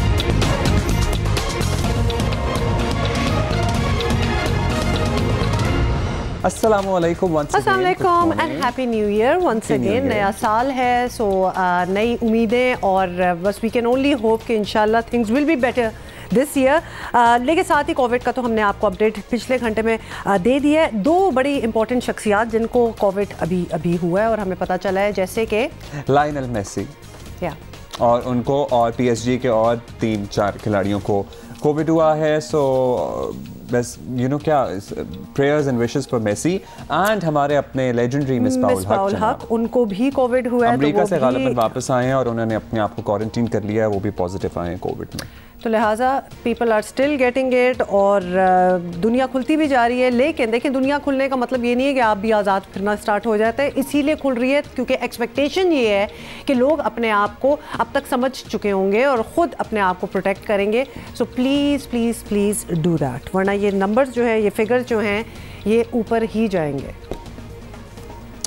अच्छा जी, हमारे पास बहुत सी चीज़ें हैं। कुछ एक बड़ी इंटरेस्टिंग स्टोरी है, हम आपको बताएंगे कि दुबई के एयरपोर्ट पे ड्यूटी फ्री से चोरियां करते हुए पकड़े गए कुछ लोग। कौन? इजरायली लोग। इजरायलीज। देखिए और खोलें आप जरा दुनिया उनके लिए। लेकिन एनीवे, चोरियां तो बहुत सी दुनिया कर लेती है, लेकिन ये पकड़े भी गए और ठीक ठाक कोई कितने हज़ारों डॉलर की सामान जो थे वो लूट के लेके जा रहे थे। गोल्ड प्लेटेड फोन चुरा लिए थे इन्होंने, अंदाजा लगाइए। आप अल्कोहल की बोतलें, मेकअप, ज्वेलरी, घड़ियां दे। What was the plan? वैसे मुझे समझ नहीं आया कि ये सारा कुछ चोरी हो कैसे रहा था इतनी खामोशी के साथ। हाँ मतलब कि इजरायली हुकूमत को इन्वॉल्व होना पड़ा उनको रिलीज कराने के लिए। फिर उन्होंने जुर्माना दिया तो और फिर वो जो थे, आपको बताइए, मतलब कुछ मेरा तो ख्याल है एक बहुत ज़्यादा स्ट्रिक्ट एक एक्शन लेना चाहिए था ताकि ज़रा एग्जाम्पल सेट हो। लेकिन फिर जो हुकूमती उनके नुमाइंदे आ गए और उन्होंने कुछ निगोसिएशन की, देन दे हैड टू पे द फाइन उन सारी चीज़ों का और फिर ले गए उनको वापस। अच्छा जी भाई, table tennis, you know, it is one of my favourite sport और बड़ा मज़ा आता है। यूनिवर्सिटी का ज़माना याद आ जाता है। उसके बाद बड़ा ये, और टेबल टेनिस अगर आप खेलते रहे ना तो आप एक्चुअली ठीक ठाक प्रो हो जाते हैं इस पे। अच्छा by the way, but please tell me और प्लीज़ हमें लिखें और बताएं किस किस ने टेबल टेनिस अपने घर की डाइनिंग टेबल पे खेला। मेरा ख्याल है मैंने भी खेला है। आई थिंक एवरीबडी, ऑब्वियसली कौन लाता वो सारा सेटअप, वो तो स्कूलों में ही होता था और हम तो घरों में ही खेल लेते थे। और वो कभी कभी नेट का भी बड़ा जुगाड़ किया करते थे बीच में। क्या करते थे? दुपट्टा लगा लेते थे बीच में अम्मी का। ऐसे ही ना, दुपट्टा लगा दे, रख लेना। ये नेट की बात करें, हम तो रैकेट का भी जुगाड़ कर लेते थे। कोई भी चीज़ पकड़ के मारना शुरू कर दो क्योंकि सारी चीज़ें होती नहीं थी। और माशाल्लाह घर में जब इतने बच्चे होते थे ना, सारों को रैकेट नहीं मिलता था। हम एग्जाम देते थे वो, हाँ ठीक है, वो बड़ा हार्ड होता था। वो बड़ा हार्ड होता था। और छोटी वाली ट्रे, ठीक है, तो ये सारे राइट। और फिर वो रजिस्टर होता था ना वो हार्ड वाला, तो वो भी यूज हो जाता था। So anything and everything. तो लिहाजा खेलना जरूर है स्पोर्ट टेबल टेनिस, चीजें पूरी नहीं है लेकिन फिर भी खेल रहे होते हैं। परसों तरसों किसी को कह रहा था जिम में, you know, I was meeting the gym owner और मैं कह रहा था कि भाई हाँ टेबल टेनिस रख लो, मैं मजा आएगा जरा। उसने नहीं कहा कि भाई डाइनिंग टेबल रख लो, इधर खुद ही बना लो अपनी टेबल टेनिस। अच्छा जी। अच्छा, और वो दुपट्टा जो था ना फिक्स नहीं करते थे, खड़े नहीं करते थे, बस वो लिटा देते थे ताकि वो एक आइडेंटिफिकेशन, बस वो आइडेंटिफिकेशन है कि वो लकीर है। लेकिन obviously we have the real champions, तो हम उनसे भी जरूर बात करेंगे। पहले जरा हेल्थ कार्ड की बात बात कर लें, क्योंकि ये मुझे प्रोजेक्ट बड़ा ज़बरदस्त लग रहा है और बड़ा मैंने यही कहा कि अगर इस पे वाकई इन लेटर इन स्पिरिट काम हो गया, अमल दरामद हो गया, तो ये एक बहुत बड़ा रिलीफ होगा आवाम के लिए, जेन्युइनली। अच्छा, detail. Health card project Punjab में भी बाज़ाब्ता तौर पर शुरू हो गया है। हुकूमत सूबे के तमाम क्या कह रहे हैं जनाब, आवाम को अब नया पाकिस्तान सेहत कार्ड की सहूलत देने जा रही है। सेहत कार्ड के जरिए फी घराना 10 लाख रुपए सालाना तक मोहलिक बीमारियों का मुफ्त इलाज सरकारी और निजी अस्पताल में करवाया जा सकेगा। सबसे इसमें जो कैच है ना वो ये है कि आप निजी हॉस्पिटल में भी जा सकते हैं, प्राइवेट हॉस्पिटल में आप वो कर सकते हैं, बिकॉज कभी कभार ऑप्शंस नहीं होती हैं। आई होप कि स्ट्रिक्ट हों इस मामले में भी, इम्प्लीमेंटेशन में भी, कि प्राइवेट हॉस्पिटल्स ले तो लाल से काम ना लें और हश हश ना कर दें और इन मरीजों को लें और इनका भी उसी तरह से इलाज करें। जो जिन्होंने कार्ड इशू किया वो they are going to make sure that ये फॉलो जरूर हो, और जो पेमेंट है वो कार्ड से, it should be like a credit card, उसी वक्त होनी चाहिए प्राइवेट अस्पताल को, ताकि प्राइवेट हॉस्पिटल्स भी कंफर्टेबल हो जाना। आई होप वो रीइंबर्समेंट वाला सीन ना हो, बिकॉज ये बड़ा मुश्किल कर देता है, क्योंकि पहली दफा ही लोगों के पास इतने पैसे नहीं होते, लेट अलोन के वो बाद में उसको रीइंबर्स करवाएं। करोड़ों अफराद को सेहत की सहूलियात तक मुफ्त रसाई मिलना बिलाशुबा हुकूमत का बहुत बड़ा कारनामा होगा। वज़ीर आज़म इमरान खान ने सेहत कार्ड के इजरा पर वज़ीर आला पंजाब उस्मान बुज़दार और वज़ीर सेहत यास्मीन राशिद को भी भरपूर मुबारकबाद दी। सुनिए। आपको और डॉक्टर यास्मीन, आपको और आपके सारी टीम को, कि ये इंशाल्लाह ये वक्त बताएगा कि आपने ये वो काम किया है कि ये मेट्रो ट्रेन और ऑरेंज ट्रेनों के ऊपर जितने मर्जी इतने पैसे खर्च कर देते हैं, वो वक्त बताएगा कि वो कितना फायदा पहुंचाएगी। पैसा तकरीबन उतना ही है और ये इस मुल्क को किधर लेके जाएगा जो आज आपने कदम उठाया। अच्छा जी, ये आपने सुन लिया। आपको बताएं खैबर पख्तूनख्वा के बाद क्या हो रहा है जनाब? हाँ जी, खैबर पख्तूनख्वा के बाद अब पंजाब में सेहत कार्ड जो है उसका इजरा अवाम के लिए यकीनन बड़ी खुशखबरी है। सिंध के अवाम फ़िलहाल इस सहूलत से महरूम हैं और चाहते तो हम यहाँ हैं कि ये भी हो जाए इधर भी। और वज़ीर इत्तलात फवाद चौधरी ने सिंध हुकूमत को सेहत कार्ड मनसूबा शुरू करने का मशवरा दे दिया। अच्छा मशवरा है, सुनिए। सिंध हुकूमत को चाहिए कि फौरी तौर के ऊपर ये जो मंसूबा है सेहत कार्ड का, इसको सिंध में शुरू करे, जिस तरह के पंजाब ने, खैबर पख्तूनख्वा ने, कश्मीर, गिलगित बल्तिस्तान ने शुरू किया है और अब बलूचिस्तान शुरू करने जा रहा है। तो सिंध सिर्फ वाहिद सूबा होगा जहाँ के शहरी इस सहूलत से फ़ायदा नहीं अपना रहे होंगे। अच्छा जी, ये अच्छा जी, साथ ही आपको बताएं कि फवाद चौधरी की तनकीद पर अपोजिशन जमातें भी हुकूमत को खूब आड़े हाथों ले रही हैं, अभी जो उन्होंने कहा, और सेहत कार्ड को हुकूमत का ड्रामा करार दिया गया। एक राय ये भी सामने आई है कि सरकारी मंसूबे में पार्टी पब्लिसिटी से परहेज़ किया जाता तो बेहतर था। आपको पता है ये सेहत कार्ड सर्टनली ये पीटीआई के अपने पैसे तो है नहीं, ये हुकूमत पाकिस्तान के पैसे हैं और उस पर पीटीआई का झंडा जो है उसके ऊपर ही वो कार्ड बनाया गया। अगर वो कहे कि लाल रंग को निकाल दो तो ये तो दूसरों की आंखों में लिटरली मिर्चें धूल झोंकने वाली बात है कि जनाब ये वो झंडा नहीं है, it is clearly the PTI's flag. लेकिन सेहत कार्ड का रंग देखकर तहरीक इंसाफ के पॉकेट साइज परचम का ही सर्टनली गुमान होता है, आप जिस पर नया पाकिस्तान का नारा भी दर्ज है और ये this is a party slogan. हालांकि तहरीक इंसाफ खुद इस चीज़ की सबसे बड़ी मुखालिफ रही है, अदालत पे ऐसे किसी कदम से मना कर चुकी है। बहरहाल आवाम के लिए फलाही मंसूबा है, इस पर तनकीद बराए तनकीद नहीं होनी चाहिए। इसीलिए हम कह रहे हैं कि ये बड़ा अच्छा प्रोजेक्ट है, अगर इस पर वाकई सही मानों में अमल किया जाए तो बहुत गेम चेंजर साबित हो सकता है। 400 अरब रुपए की रकम इसके लिए मुख्तस की गई है, जिस पर मौशी माहिरीन को सर्टनली तहफ़्फ़ुज़ात भी हैं। हुकूमत को यकीनी बनाना होगा कि गैर मामूली प्रोजेक्ट सफ़ेद हाथी ना बन जाए और आवाम को एक्चुअली ये सहूलतें बहुत से सवालात हैं। आसान खबर साहब ने हमें ज्वाइन कर लिया। आसान खबर साहब, तहरीक इंसाफ हुकूमत का हेल्थ कार्ड प्रोजेक्ट एक ऐसा प्रोजेक्ट है जिसका वाकई बहुत बड़ा और बहुत अच्छा असर जो है वो सारों की ज़िंदगियों पे पड़ सकता है। So good on you for that. Punjab के अवाम किस तरह ये कार्ड हासिल कर सकते हैं, कितने दिनों में मिल जाएगा, ये कुछ डिटेल्स हैं, आप बताइएगा। ये कार्ड जो है वो पंजाब के हर शख्स के लिए, हर ख़ानदान के लिए। अच्छा, इसके हासिल करने का जो तरीका है, वो जो नंबर है, वो सारा कुछ हम एडवर्टाइज भी कर रहे हैं, लोगों को बता भी रहे हैं। वहाँ पे लोग अपनी एलिजिबिलिटी चेक करेंगे। एलिजिबल हर शख्स है, लेकिन कार्ड उसके नाम पे इशू होगा जो ख़ानदान का सरबराह है। अगर आप ख़ानदान के सरबराह हैं तो आप एलिजिबल हैं, तो आप वकील हों, डॉक्टर हों, मजदूर हों, सरकारी मुलाजिम हों, कोई भी हो, और उसके बाद ये कार्ड आपको मिल जाएगा। ये कार्ड आपका हम फेजेस में बना रहे हैं और 31 मार्च तक ये पूरे पंजाब के हर ख़ानदान के पास होगा और इसमें हम हर डिवीज़न के अंदर बारी बारी जा रहे हैं और 31 मार्च के बाद ये आपके पास बिल्कुल होगा। अभी हम लाहौर के अंदर हैं, अगर आप अपना नंबर भेजेंगे, आप रजिस्टर होंगे तो ये आपको करीबन 2 हफ्ते के अंदर मिल जाएगा। भाई वंडरफुल वंडरफुल, आपका बड़ा स्केड्यूल है आई गेस। 31 मार्च तक आपने क्या लाहौर में इसका अभी तो जुड़ा हुआ है, तो लाहौर ज़िले में पूरी तरह इसको बांटना है या फिर आप पंजाब में इसको 31 मार्च तक फैला देंगे, क्या होगा ज़रा बताइएगा। और पाकिस्तान में क्या कहीं भी ये कार्ड होल्डर इलाज करा सकेंगे या फिर पंजाब वाला पंजाब में, पख्तूनख्वा वाला पख्तूनख्वा में या कराची के भी किसी अस्पताल में करा सकेगा? ये अभी लाहौर डिवीज़न में है, इससे पहले हम डेरा गाजी खान और साहिवाल डिवीज़न में ये दे चुके हुए हैं और उन लोगों को भी दे चुके हुए हैं जो पूरे पंजाब में रहते हैं लेकिन गुर्बत के लकीर से नीचे थे। अब इस फेज़ में हम बाकी तमाम डिवीज़न में जा रहे हैं। अब शुरू हमने लाहौर डिवीज़न से किया है, इसके बाद हम रावलपिंडी डिवीज़न में जा रहे हैं और जनवरी, फरवरी, मार्च में हम तमाम डिवीज़न में इसका रोल आउट कर देंगे और 31 मार्च तक ये कम्प्लीट हो जाएगा।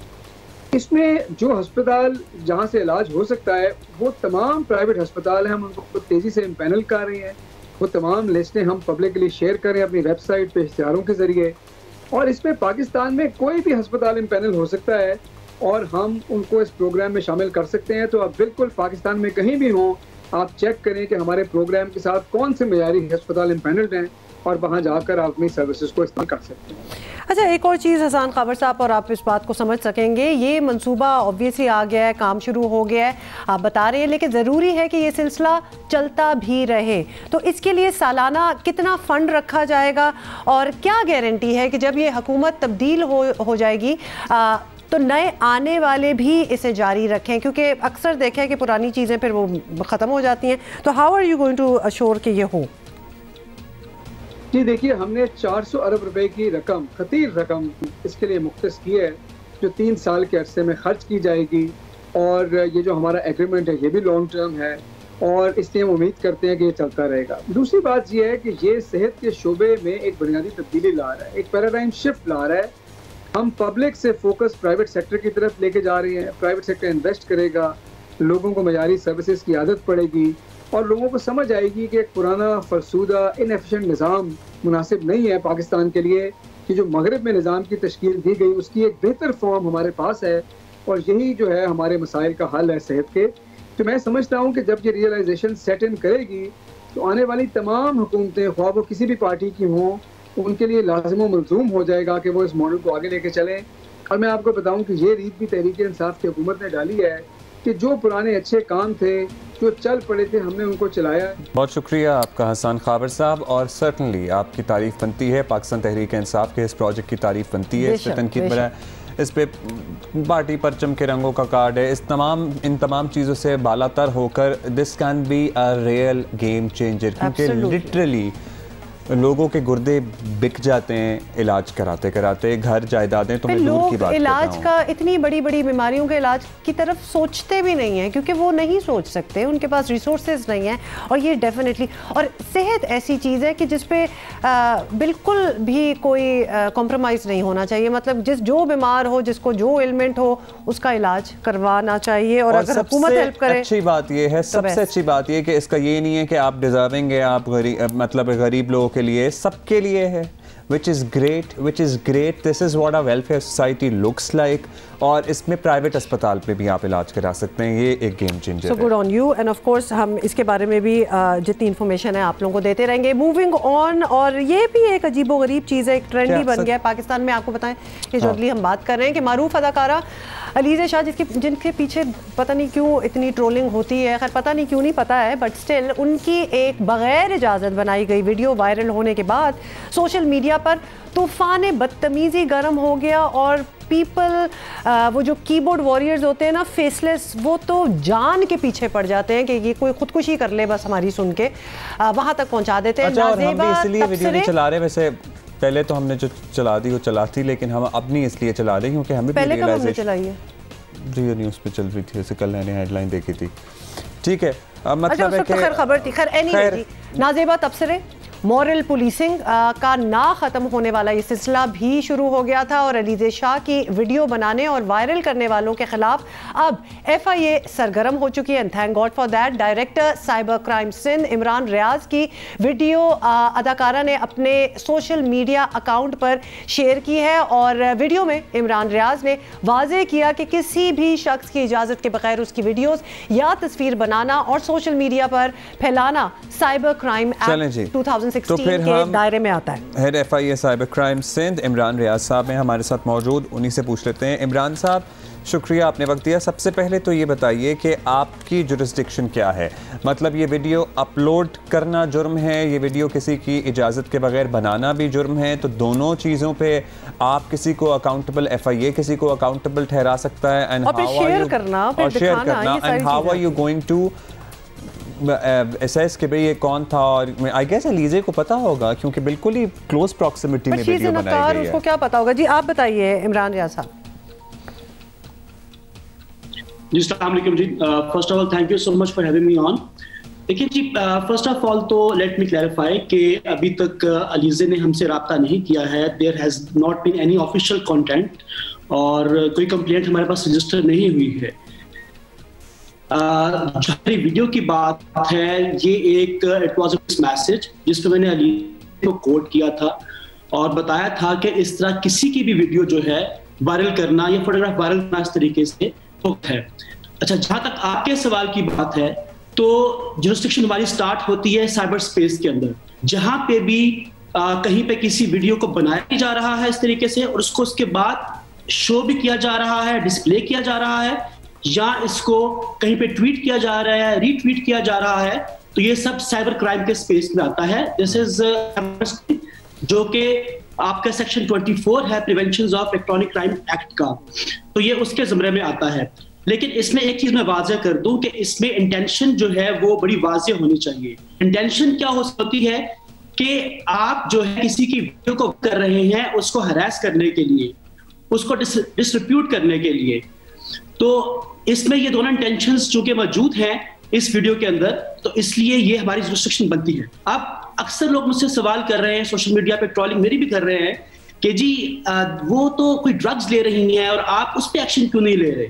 तो मैं उनको रिआइट्रेट करूंगा कि देखिए जी, हमारी रिस्ट्रिक्शन स्टार्ट होती है साइबर स्पेस से। I will take action on that. Secondly बात ये है, अच्छा आप इस पे खुद अपने ताई एक्शन ले रहे हैं, आपने इसको जांचने की कोशिश की है कि कौन से सर्वर से, कौन सी IP से ये वीडियो अपलोड हुई है, या फिर आप अलीज़े की कंप्लेंट का इंतजार करेंगे कि वो शिकायत दर्ज कराएंगी तो फिर आप कोई एक्शन ले सकते हैं? जी बिल्कुल जी, जब तक वो कंप्लेंट नहीं करेंगी हम एक्शन नहीं ले सकते, क्योंकि हमारा लॉ इस तरह का है।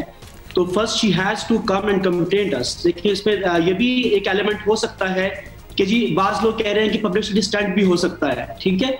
तो इन तमाम चीजों को जो है इन्वेस्टिगेट करने के लिए हमें बड़ा इसको गहराई से देखना पड़ेगा। She has to come over to us, complaint register करेंगे, उसके बाद हम कार्रवाई शुरू करेंगे कि जी वो कहाँ पे खड़ी थी, किस सिग्नल पे थी, कहीं पे खड़ी थी। हम उसके आसपास के कैमरास को चेक करेंगे उस शख्स को आइडेंटिफाई करने के लिए जिसने वीडियो बनाई और उसके बाद वायरल किया just to harass her and distribute her.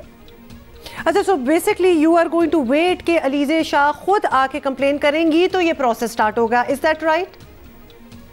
Yes. Is it fairly easy to find out actually कि ये ओरिजिनेट कहाँ से हुई है? क्योंकि ऑनलाइन तो सारी चीज़ें पता ही चल जाती हैं। इनफैक्ट अब तो ट्विटर पे भी अगर कोई चीज़ बहुत वायरल हो रही हो तो नीचे लिखा हुआ भी आ जाता है कि ओरिजिनली कहाँ किस अकाउंट से आई है। देखिए इसमें जो आसानी हमारे लिए ये है कि हमें पता है, अलीज़े को पता है इनफैक्ट कि जी ये वीडियो कहाँ पे बनी, किस सिग्नल पे बनी, किस प्लेस पे बनी, किस रोड पे बनी। तो हम उसके आसपास के कैमरास को आइडेंटिफाई करेंगे, उन कैमरास की फुटेज को देखेंगे और उसमें उस शख्स को आइडेंटिफाई करेंगे कि कौन शख्स था। फिर हम उस शख्स को ढूंढने की कोशिश करेंगे क्योंकि he is the main culprit जिसने ये वीडियो बनाई और बाद में उसने बाकी। अच्छा आप मुझे बताइए, किसी के साथ भी ऐसा होता है, ये तो एक सेलिब्रिटी हैं, इनकी खबर बन गई, वो डिस्कस भी हो रही है, किसी भी आम शख्स के साथ, खातून पर्टिकुलरली के साथ ऐसा होता है, या इवन लड़के के साथ जिसकी वीडियो इस तरह कोई भी वीडियो, कोई भी जो उसे लगता है कि नाज़ेबा है, वायरल की जाती है, तो वो शिकायत फिर आपसे क्या ऑनलाइन दर्ज करा सकता है? और जितने आप इंथुजियास्टिक लग रहे हैं हमें अलीज़े शाह के केस को लेकर, क्या उतनी ही अच्छी सर्विस आम शहरियों को भी FIA का साइबर क्राइम विंग प्रोवाइड करता है? डेफिनेटली जी, बिल्कुल ऐसा ही है। हमारी आपको जैसे पहले भी पता है कि वेबसाइट है fia.gov.pk, लोग वहाँ पे अप्रोच कर सकते हैं। Then we have got email that is helpdesk@nr3c.gov.pk। और तीसरा ये है कि 15 सेंटर्स हैं अभी इस वक्त हमारे all across Pakistan, cyber crime reporting centres जो कहलाते हैं, वहाँ पे आके रिपोर्ट कर सकते हैं। देखिए एक चीज़ मैं ऐड करना चाहूँगा, हमारे यहाँ लोग जजमेंटल हो जाते हैं फौरी तौर पे सोशल मीडिया के ऊपर कि जी फलां ने तो ये कर दिया। अब लेट्स टॉक अबाउट दैट कि जी अगर किसी के हाथ में एक रेड ग्रेप जूस को पी रहा है, ठीक है, तो should we take it as कि रेड वाइन ले रहा है? देखिए हमें इसको एज इन्वेस्टिगेटर देखना होता है कि जी वो हो क्या रहा है। सेकेंडली एक चीज जो मैं ऐड करना चाहूंगा, आजकल जो डीप फेस टेक्नोलॉजीज आ चुकी हैं, उसमें क्या होता है कि आप एक चेहरा किसी का उठा के किसी और की बॉडी पे लगा देते हैं, ठीक है, तो इस तरह चेहरा सुपरइम्पोज करने का भी एक चीज बहुत ज्यादा चल रही है। तो we have to look into that as well. तो as investigator we can't be judgemental, और हमें इन तमाम पहलुओं को देखना होता है। उसके बाद हम डिसाइड करते हैं कि कौन क्रिमिनल है, कौन अक्यूज्ड है, किसने क्या किया। और जब कोई कन्विक्ट हो जाता है तो 10 लाख रुपए जुर्माना है या फिर कैद भी है। Is that right? ये हम रीट्रेट करना चाहते हैं वो people who are listening here and watching, ताकि वो जरा बीवेयर हो जाए।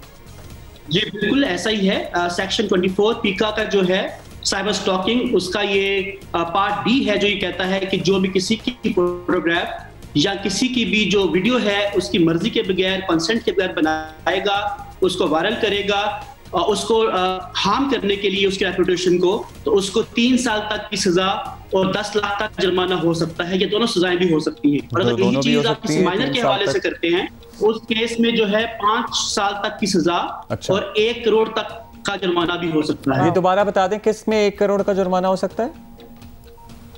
अगर किसी माइनर के हवाले से, कोई छोटा बच्चा है, उसके हवाले से सेम वीडियो या फोटोग्राफ जो है उसको वायरल किया जाए, बनाया जाए उसकी परमिशन के बगैर, तो उस केस में 5 साल तक की सजा और 1 करोड़ रुपए तक का जुर्माना हो सकता है। Thank you for reiterating these things. बहुत शुक्रिया आपका हेड एफआईए। अच्छा, ये bye the way section 21/1D और ये है साइबर क्राइम एक्ट 2016, तो ये उसके तहत के सारी चीजें हो सकती हैं। एवरीबॉडी जो इमरान रियाज ने जो एक बात कही है ना, I am sorry I need to reiterate here, कि उनका ये कहना है कि लोग डिस्ट्रंटल ऑलरेडी हो जाते हैं कि अगर उनके साथ कोई इस तरह साइबर क्राइम हुआ है तो वो मान जाते हैं कि जी इसका कोई सुराग नहीं लगाएगा और कुछ नहीं होने वाला। But actually you must contact FIA. और पिछले अगर हम 1-2 सालों में देखें तो काफ़ी नंबर्स जो हैं वो बढ़ गए हैं। लोग actually they are taking help from FIA और सॉल्व भी हो रही हैं, सॉल्व भी होते हैं मसले, और फिर कल्प्रिट्स को पकड़ा भी जाता है, क्योंकि ये इस तरह से लोगों को पकड़ा, मतलब अगर आप छोड़ देंगे तो ये सिलसिला चलता ही रहेगा ना, जब तक किसी को अकाउंटेबल नहीं ठहराएंगे। इस तरह लोगों को अकाउंटेबल ठहराया जाएगा फॉर देयर रॉन्ग डूइंग्स, और ये जो तो फिर ये सिलसिला कहीं जाके रुक भी सकता है। वी नीड टू, हमने दफन करनी है इस माइंडसेट को कि जी वो उधर सिगरेट पी रही थी या जो भी ड्रग्स कर रही थी, तो हमने तो उनको उस चीज में पकड़े। भाई जो तुम कर रहे हो वो क्या कर रहे हो कि वीडियो बना रहे हो किसी की, सो दैट ये जो माइंडसेट है, this needs to be ended. fia.gov.pk अगर साइबर क्राइम कोई है। थैंक यू इमरान साहब। अभी हम ब्रेक लेते हैं, ब्रेक के बाद वापस आते हैं। See you next, good morning. Good morning.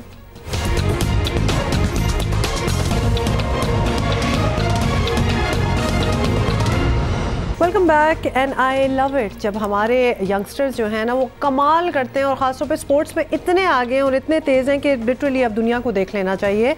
आपको बताएं कि 57th national table tennis championship के नताइज ने साबित कर दिया कि खेल के हर मैदान में बेहतरीन टैलेंट हमारे पास मौजूद है पाकिस्तान में। और लाहौर में होने वाले टूर्नामेंट में मुल्क भर से 14 टीमों ने हिस्सा लिया, इमेजिन करें।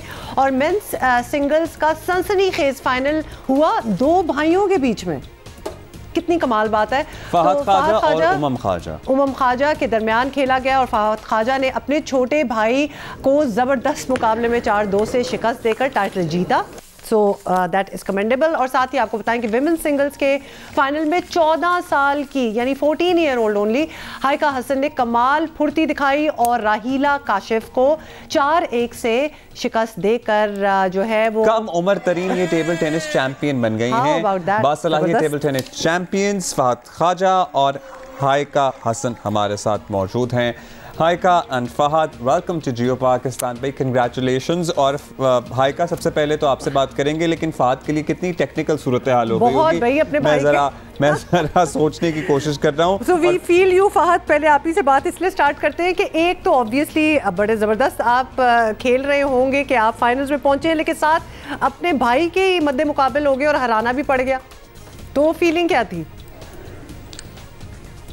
अस्सलाम वालेकुम, मेरा नाम फहद ख्वाजा है और अल्हम्दुलिल्लाह मैं नेशनल चैम्पियन बना हूँ 2021 का, जो मेरे लिए एक बहुत फ़ख्र की बात है। और जैसा कि आपने पूछा कि आपके भाई के साथ फ़ाइनल था, तो डेफिनेटली बहुत एक अमेजिंग सिचुएशन होती है कि जब आपका अपने भाई के साथ फ़ाइनल होता है, जो मुझे पता था और उसको पता था, क्योंकि वो बंदे का दिल ही नहीं करता कि मतलब उस पर या शाउट करें। वो गेम को आपको पता है कि गेम में तो एक दूसरे के ऊपर शाउट करना होता है, मतलब अगर पॉइंट ले तो बकअप करना होता है, तो वो बकअप भी नहीं कर सकता था और वो भी नहीं कर सकता था, वो भी मजबूर था। तो बहरहाल हमारा फ़ाइनल अल्हम्दुलिल्लाह बहुत अच्छा हुआ है और ये एक हिस्ट्री में आई थिंक सेकंड टाइम है कि दो भाइयों का फ़ाइनल हो रहा है, जो एक बहुत नामुमकिन बात है कि दो भाई मतलब एक बहुत बड़ा इवेंट होता है सिंगल, और ख़ास तौर पे अगर आपके भाई भी फाइनलिस्ट थे तो क्या कमाल, वो भी खिलाड़ी होंगे। अच्छा, बाय द वे आपकी दोनों की बातों से ये समझ आ रही है कि जैसे सेरेना विलियम्स और वीनस विलियम्स भी मद्दे मुकाबले एक दूसरे की थी ना बहने, तो वो वाला एक मुझे सीन याद आ गया। वालिदैन ने किसको बकअप किया और किसको कंग्रेचुलेट किया, वो उनके लिए और अम्मी ने डांटा नहीं घर पे जाके कि ये छोटे भाई को क्यों हरा दिया? जी बिल्कुल, घर जैसे मैं पहुंचा हूं कल, तो उन्होंने कहा कि यार छोटे भाई को छोड़ देते तो अच्छा होता। तो मैंने कहा कि ये एक बहुत बड़ा टाइटल है जिसके लिए हमने पूरी मेहनत की है, लेकिन दोनों मतलब अगर मैं जीता हूँ वो जीता एक ही बात है, क्योंकि फ़ाइनल तो घर ही आना था, दोनों फाइनलिस्ट भी थे, तो या वो जीता या मैं जीता, तो कोई बात नहीं। इंडीड, हम आपसे मज़ीद बात करेंगे इस इंटरेस्टिंग फैक्ट पे भी। और हाइका हमारे साथ मौजूद हैं। हाइका भाई, आप इतनी कम उम्र में इतनी ज़बरदस्त आपकी अचीवमेंट है, तो शौक़ था या बस इत्तेफाकन आपने खेलना शुरू कर दिया? कैसे ये सिलसिला आपका शुरू हुआ? पहले तो मुझे शौक़ नहीं था, लेकिन मैंने जो टेबल टेनिस खेलना स्टार्ट किया था व्हेन आई वाज 9, क्योंकि उस वक्त मेरे जो फादर थे वो ऑफिस में खेला करते थे। अच्छा। तो he also saw that first time, but वो एक दिन रैकेट्स और बॉल्स लाए थे घर पे प्रैक्टिस के लिए। Then when I just saw that first time, so there was a lot of questions in my mind कि आखिर ये क्या चीज़ है और किसके क्या बेनिफिट्स हैं। तो मैंने अपने फादर से इसके बारे में पूछा था कि इसके क्या बेनिफिट्स हैं। Then he told me कि ये आपको एंजाइटी से दूर रखती है, स्ट्रेस से दूर रखती है, डिप्रेशन से दूर रखती है, और आपको तो ख़ास तौर पे हेल्प करती है आपकी स्टडीज़, आपकी एजुकेशन में, और आपका फोकस बिल्कुल ज़बरदस्त रखती है। और बहुत सही आपकी बातें आपके फादर ने की, क्योंकि कोई भी स्पोर्ट हो एक्चुअली वो आपको एक बड़ा अच्छा फोकस और डायरेक्शन देता है, and this is certainly one of them. Haika, किस तरह प्रैक्टिस की? बिकॉज ऑब्वियसली एक चैम्पियन बन जाना और इस लेवल पे पहुंचने के लिए तो सिर्फ हॉबी तक बात नहीं रह जाती, उसके बाद तो ठीक ठाक आपको प्रैक्टिस की ज़रूरत है। तो ये क्या आपका रूटीन रहा है? मेरा तो बस ये रूटीन था कि मैं हर रोज़ बस डेली प्रैक्टिस करती रहूँ और एक भी गैप नहीं आए, क्योंकि अगर मुझे एक भी गैप लगता था कि मैं एक भी दिन प्रैक्टिस नहीं करूँ और एक भी दिन गैप आ जाए, तो मेरे लिए तो बहुत बड़ी मुश्किल हो जाती थी। मतलब मैं इतनी टेंशन में होती थी कि मेरा हाथ रुक गया और नहीं चल सकता, तो फिर ये आगे फिर मेरी सक्सेस ऐसे बिल्कुल भी नहीं। You are truly passionate, that means के about it। अच्छा, अब आप बताएं फहद के अब ये भाई को हरा दिया, नेशनल चैम्पियनशिप जीत ली, आगे क्या करना है? क्या इरादे हैं? इसको प्रोफेशनली आगे लेकर चलना है या बस हॉबी इसी हद तक रखना है? आगे क्या है? जी बिल्कुल, आगे इंशाल्लाह अभी हमारा इरादा है कि अभी जो 2023 में साउथ एशियन गेम्स आ रही हैं, जो एक बहुत बड़ा इवेंट है पाकिस्तान का, और इसमें इंशाल्लाह हम पाकिस्तान टीम के लिए गोल्ड मेडल लाने का इंशाल्लाह उसके लिए मेहनत कर रहे हैं। फ़िज़िकल फ़िटनेस इंशाल्लाह मेरी आज से बल्कि कल से स्टार्ट हो जाएगी, या आज से या कल से इंशाल्लाह।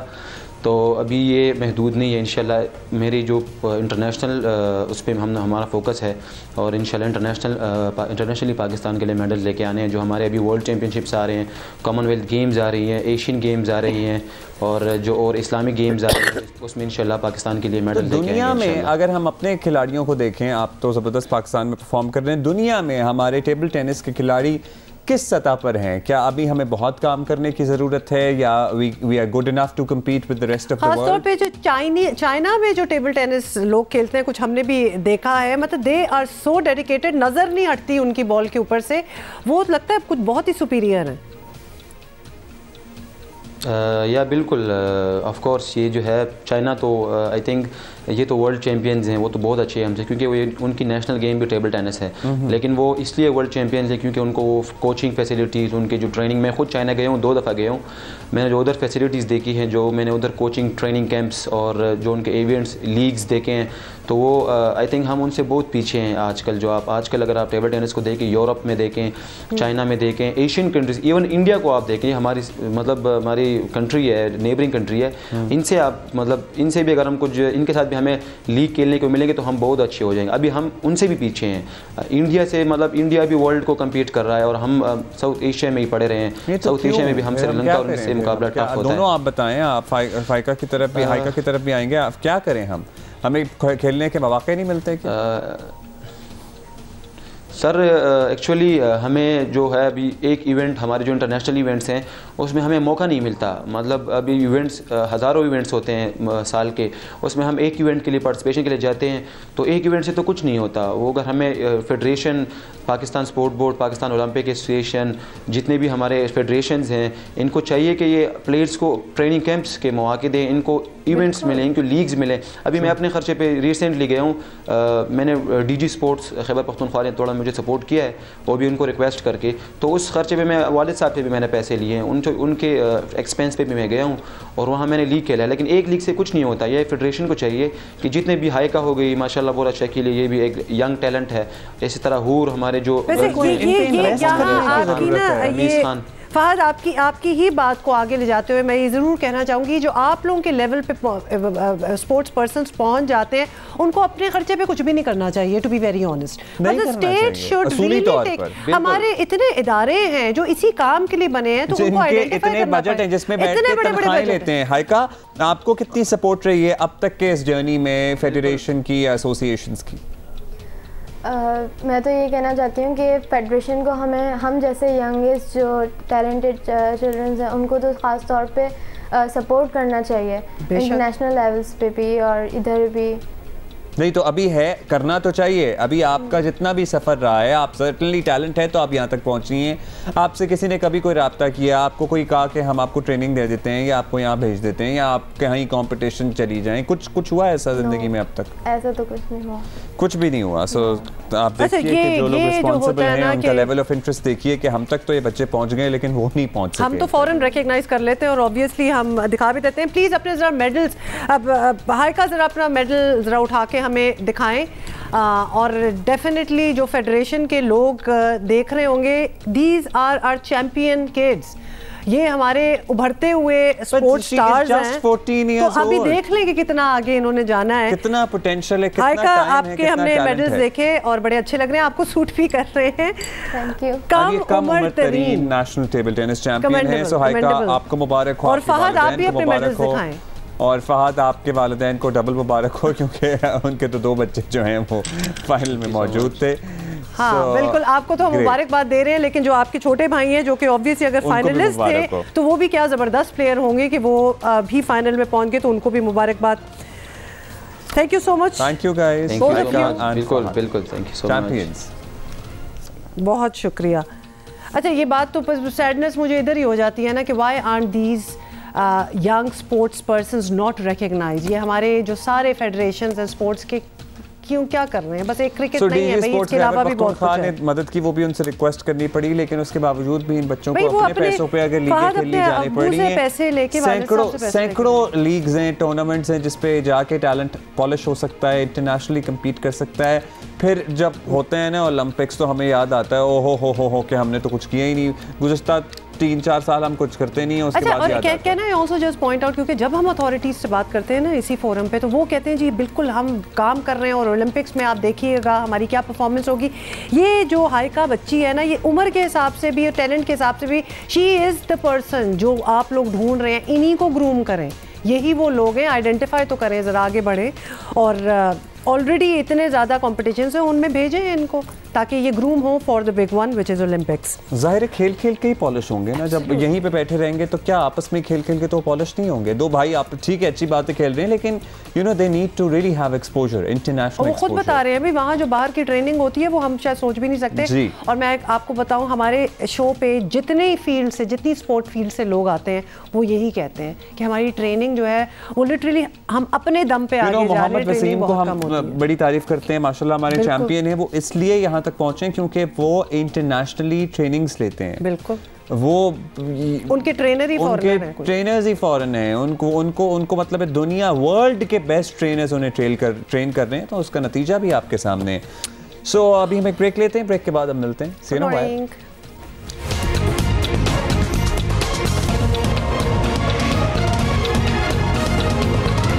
अच्छा जी, कराची से बड़ा फैल रहा है भाई ओमिक्रॉन, और 10 अफराद में मज़ीद इस वायरस की तस्दीक हुई है। और माशाल्लाह जिस तादाद में हमारे इर्द गिर्द गैदरिंग्स और शादियाँ हो रही हैं, और उस पर कोई SOP का ख्याल नहीं रख रहा, और कम जगहों पे इतने लोग भरे जा रहे हैं।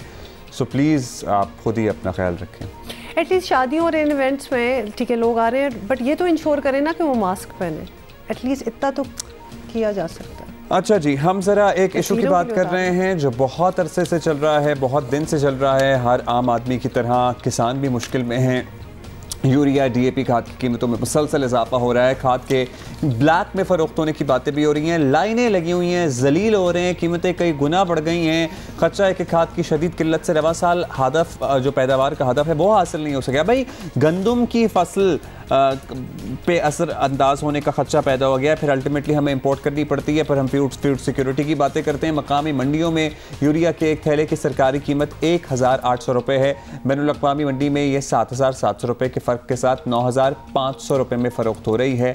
और इत्तलात ये हैं कि यूरिया खाद बैरून मुल्क स्मगल हो रही है। कहाँ जा रही है? ये किल्लत की वजह बन रही है। और PTI हुकूमत का दावा है कि उनकी पॉलिसियाँ किसान दोस्त हैं। और कुछ देखिए गुज़श्ता चंद हफ्तों से किसानों का हाल क्या है, रोल रहा है किसान। लेकिन यूरिया और DAP की मनमानी कीमतों और मुबैना स्मगलिंग पर हुकूमत आंखें बंद करके ऐसा लग रहा है बैठी हुई। और ऑब्वियसली किसान, जैसे कि आपको पता है, पहले ही महंगी बिजली और डीजल की वजह से महंगाई का रोना जो है वो रो रहे थे। और यूरिया खाद जलती पर तेल का काम कर रही है, तो इसका तो कुछ करना पड़ेगा। लगता है हुकूमत यहाँ भी बर वक्त फैसला करने और मुनज़्ज़म पॉलिसी बनाने में नाकाम है। क्लियरली एक्चुअली हम ये कह इसलिए रहे हैं क्योंकि नज़र आ रहा है। इस पर हम बात करेंगे। रहनुमा तहरीक इंसाफ जमशेद इकबाल चीमा साहब ने हमें ज्वाइन किया। चीमा साहब, हुकूमत हमेशा किसान दोस्त पॉलिसियों का बड़ा जिक्र करती है और फ़ख्र से करती है, लेकिन इतलात ये हैं कि DAP खाद, यूरिया वगैरह की कीमतें जो हैं वो बढ़ती ही चली जा रही हैं। तो इस मामले पर हुकूमत का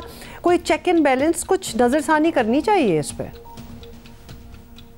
असल जो इशू है वो ये है कि दुनिया में खुराक की कीमतें बढ़ी हैं। ये आलमोस्ट 34% से लेके आलमोस्ट 150% तक कीमतें बढ़ी हैं। लिहाजा उसके नतीजे में खादों का जो इस्तेमाल है बढ़ा है और प्रोडक्शन नहीं बढ़ी। दूसरा सेटअप है कि इसके साथ जो कम्प्लेक्सिटी हुई वो ये हुई कि ड्यूरिंग कोरोना ये माइनिंग होती है फास्फोरस के हवाले से, तो माइनिंग जो है, माइनिंग का प्रोसेस रुका है, तो रॉ मटेरियल शार्ट हुए हैं, फैक्ट्रियाँ बंद हुई हैं, तो प्रोडक्शन शार्ट हुई है। और जब साथ ही फूड सिक्योरिटी का इशू आया तो दुनिया में सबसे ज़्यादा जो आप पहले 34% फूड अपना एक्सपोर्टर है, अपना प्रोड्यूसर है चाइना ने अपनी जो खाद की एक्सपोर्ट है वो बंद की है। फिर दूसरा रशिया है, तीसरा अमेरिका है। तो बड़े मुल्कों ने अपनी जो एक्सपोर्ट है वो रिस्ट्रिक्टेड की है, तो कीमतें बढ़ गई हैं। सो फास्फोरस की खाद जो है वो डेफिनेटली महंगी हुई है। यूरिया खाद जो है वो लोकल हम प्रोड्यूस करते हैं, ये दुनिया में डेफिनेटली महंगी हुई है, $950 पर टन हुई है। पाकिस्तान में हम इसको दे रहे हैं, आप कह लें कि 1800 रुपये की। $1800 का मतलब ऑलमोस्ट $150 अपना $180-90 की। सो दुनिया से हम 5 गुना कम कीमत पे दे रहे हैं। चौथा, इसमें थोड़ा ज़हीरा अंदोज़ी का एलिमेंट आया है। सो हम इसको कंट्रोल कर रहे हैं, इसमें कंट्रोल होता है गवर्नमेंट का। गवर्नमेंट इसकी कीमत तय करती है या कीमत को मॉनिटर करती है, इसकी क्वालिटी को, इसकी मूवमेंट को मॉनिटर करती है। लिहाजा वो हमने सिस्टम बना लिया है। अब खाद फैक्ट्री से निकलती है तो हमारे सामने आ जाती है। लेकिन इस वक्त बरल चूँकि पीक सीजन है, पीक सीजन में प्रॉब्लम मौजूद है। हम अंदाज़ा तवक्को करते हैं कि हम अगले को 20-25 डेज में, नेक्स्ट 2 to 3 वीक्स इसको रेगुलेट पूरी तरह कर लेंगे। बड़े अरसे से आपका नैरेटिव है कि आम आदमी, शहरी आदमी तो बड़ा मुश्किल में, लेकिन किसान इस मुल्क का बड़ा खुशहाल है और उसके यहाँ दूध और शहद की नहरें बह रही हैं और अब खाद की किल्लत है और जैसे कि मुबैना तौर पर स्मगलिंग भी हो रही है। अब इस सीज़न के या इस साल के आखिर में आपको पता लगा कि जनाब खाद ना होने की वजह से हमारी फसलें मुतासर हुई हैं और किसान रुल गया है। बिल्कुल चीमा साहब, आपको शायद ये भी खबर पता चल गई हो कि बदीन में एक पूरा ट्रेलर जो है वो यूरिया के बैग्स का, थैलों का, वो लूटा गया है। क्योंकि अब ऑब्वियसली जब अफोर्डेबिलिटी नहीं हो रही, आई am sorry not that I am justifying it, लेकिन आप जरा डेस्परेशन ऑफ द किसान देखें कि वो क्या कर रहे हैं, उसको कहीं मिल ही नहीं रहा तो उसने लूट लिया पूरा ट्रेलर। तो सर ये बताओ, ये गलत बात है, ये ऐसा होना नहीं चाहिए। आप लोग जिम्मेदारी भी लेंगे अल्टीमेटली अगर सारी प्रोडक्टिविटी और ये सारा कुछ मुतासर होगा तो सर फिर? जी डेफिनेटली इसकी जिम्मेदारी लेंगे, लेकिन ये ऐसा होगा नहीं। वजह ये कि लेट्स सपोज हम आज जो पैदावार आ रही है सामने, 2 फसलें आजकल, एक वीट है, वीट की पैदावार तकरीबन 40 मन होती है। 40 मन पिछले साल से अंदाज़ा जो ये है कि इस साल कीमत को 400 रुपये ज़्यादा होगी। 40 मन के 400 रुपये के 16,000 रुपये उसकी पैदावार बढ़ जाएगी। 16,000 की अगर प्रोड्यूस बढ़ती है तो उसका जो एक्सपेंस बढ़ेगा वो तकरीबन 5-6 हज़ार रुपये एक्सपेंस बढ़ जाएगा। सो मैं समझता हूँ कि फार्मर को पिछले साल से गंदम के खेत से 10,000 रुपये ज़्यादा जाएगा और मकई के खेत से भी फार्मर को पिछले साल से 25 से 30 हज़ार रुपये ज़्यादा जाएगा। लिहाजा उसकी कास्ट ऑफ प्रोडक्शन बढ़ने के बावजूद उसका मुनाफा बढ़ेगा और हम इसका क्रेडिट लेंगे डेफिनेटली। और खुदा न खास्ता अगर कोई चीज़ अदरवाइज हो तो इसके डिसक्रेडिट के जिम्मेदार भी हम ही हैं, हमें इसमें कोई डाउट नहीं है। हम बड़े कमिटेड हैं, वज़ीर-ए-आज़म पाकिस्तान इस बात पर पूरी तरह कमिटेड हैं कि हमने अपने फार्मर को मुनाफा बख्श रखना है और हम इंशाल्लाह रखेंगे। उसका मुनाफा पिछले साल उसे 1100 रुपये ज़्यादा गया था, इस साल उसे 400 रुपये ज़्यादा गया है। अगला जो 2022-23 का साल चढ़ा है, इस साल में जो जिसका 1 तारीख है, ये साल फर्दर उसको ज़्यादा पे करेगा। जमशेद इकबाल चीमा साहब, बहुत बहुत शुक्रिया for giving us time and talking to us and this is it for today. वैसे मुझे लगता था कि भारी मंगनियां बड़ा आउटडेटेड हो गया है। कौन सी मंगनियां? जरा वो बड़ी फुल फ्लेज। अच्छा जी, that's all for today and we'll see you tomorrow इंशाल्लाह। Happy new year.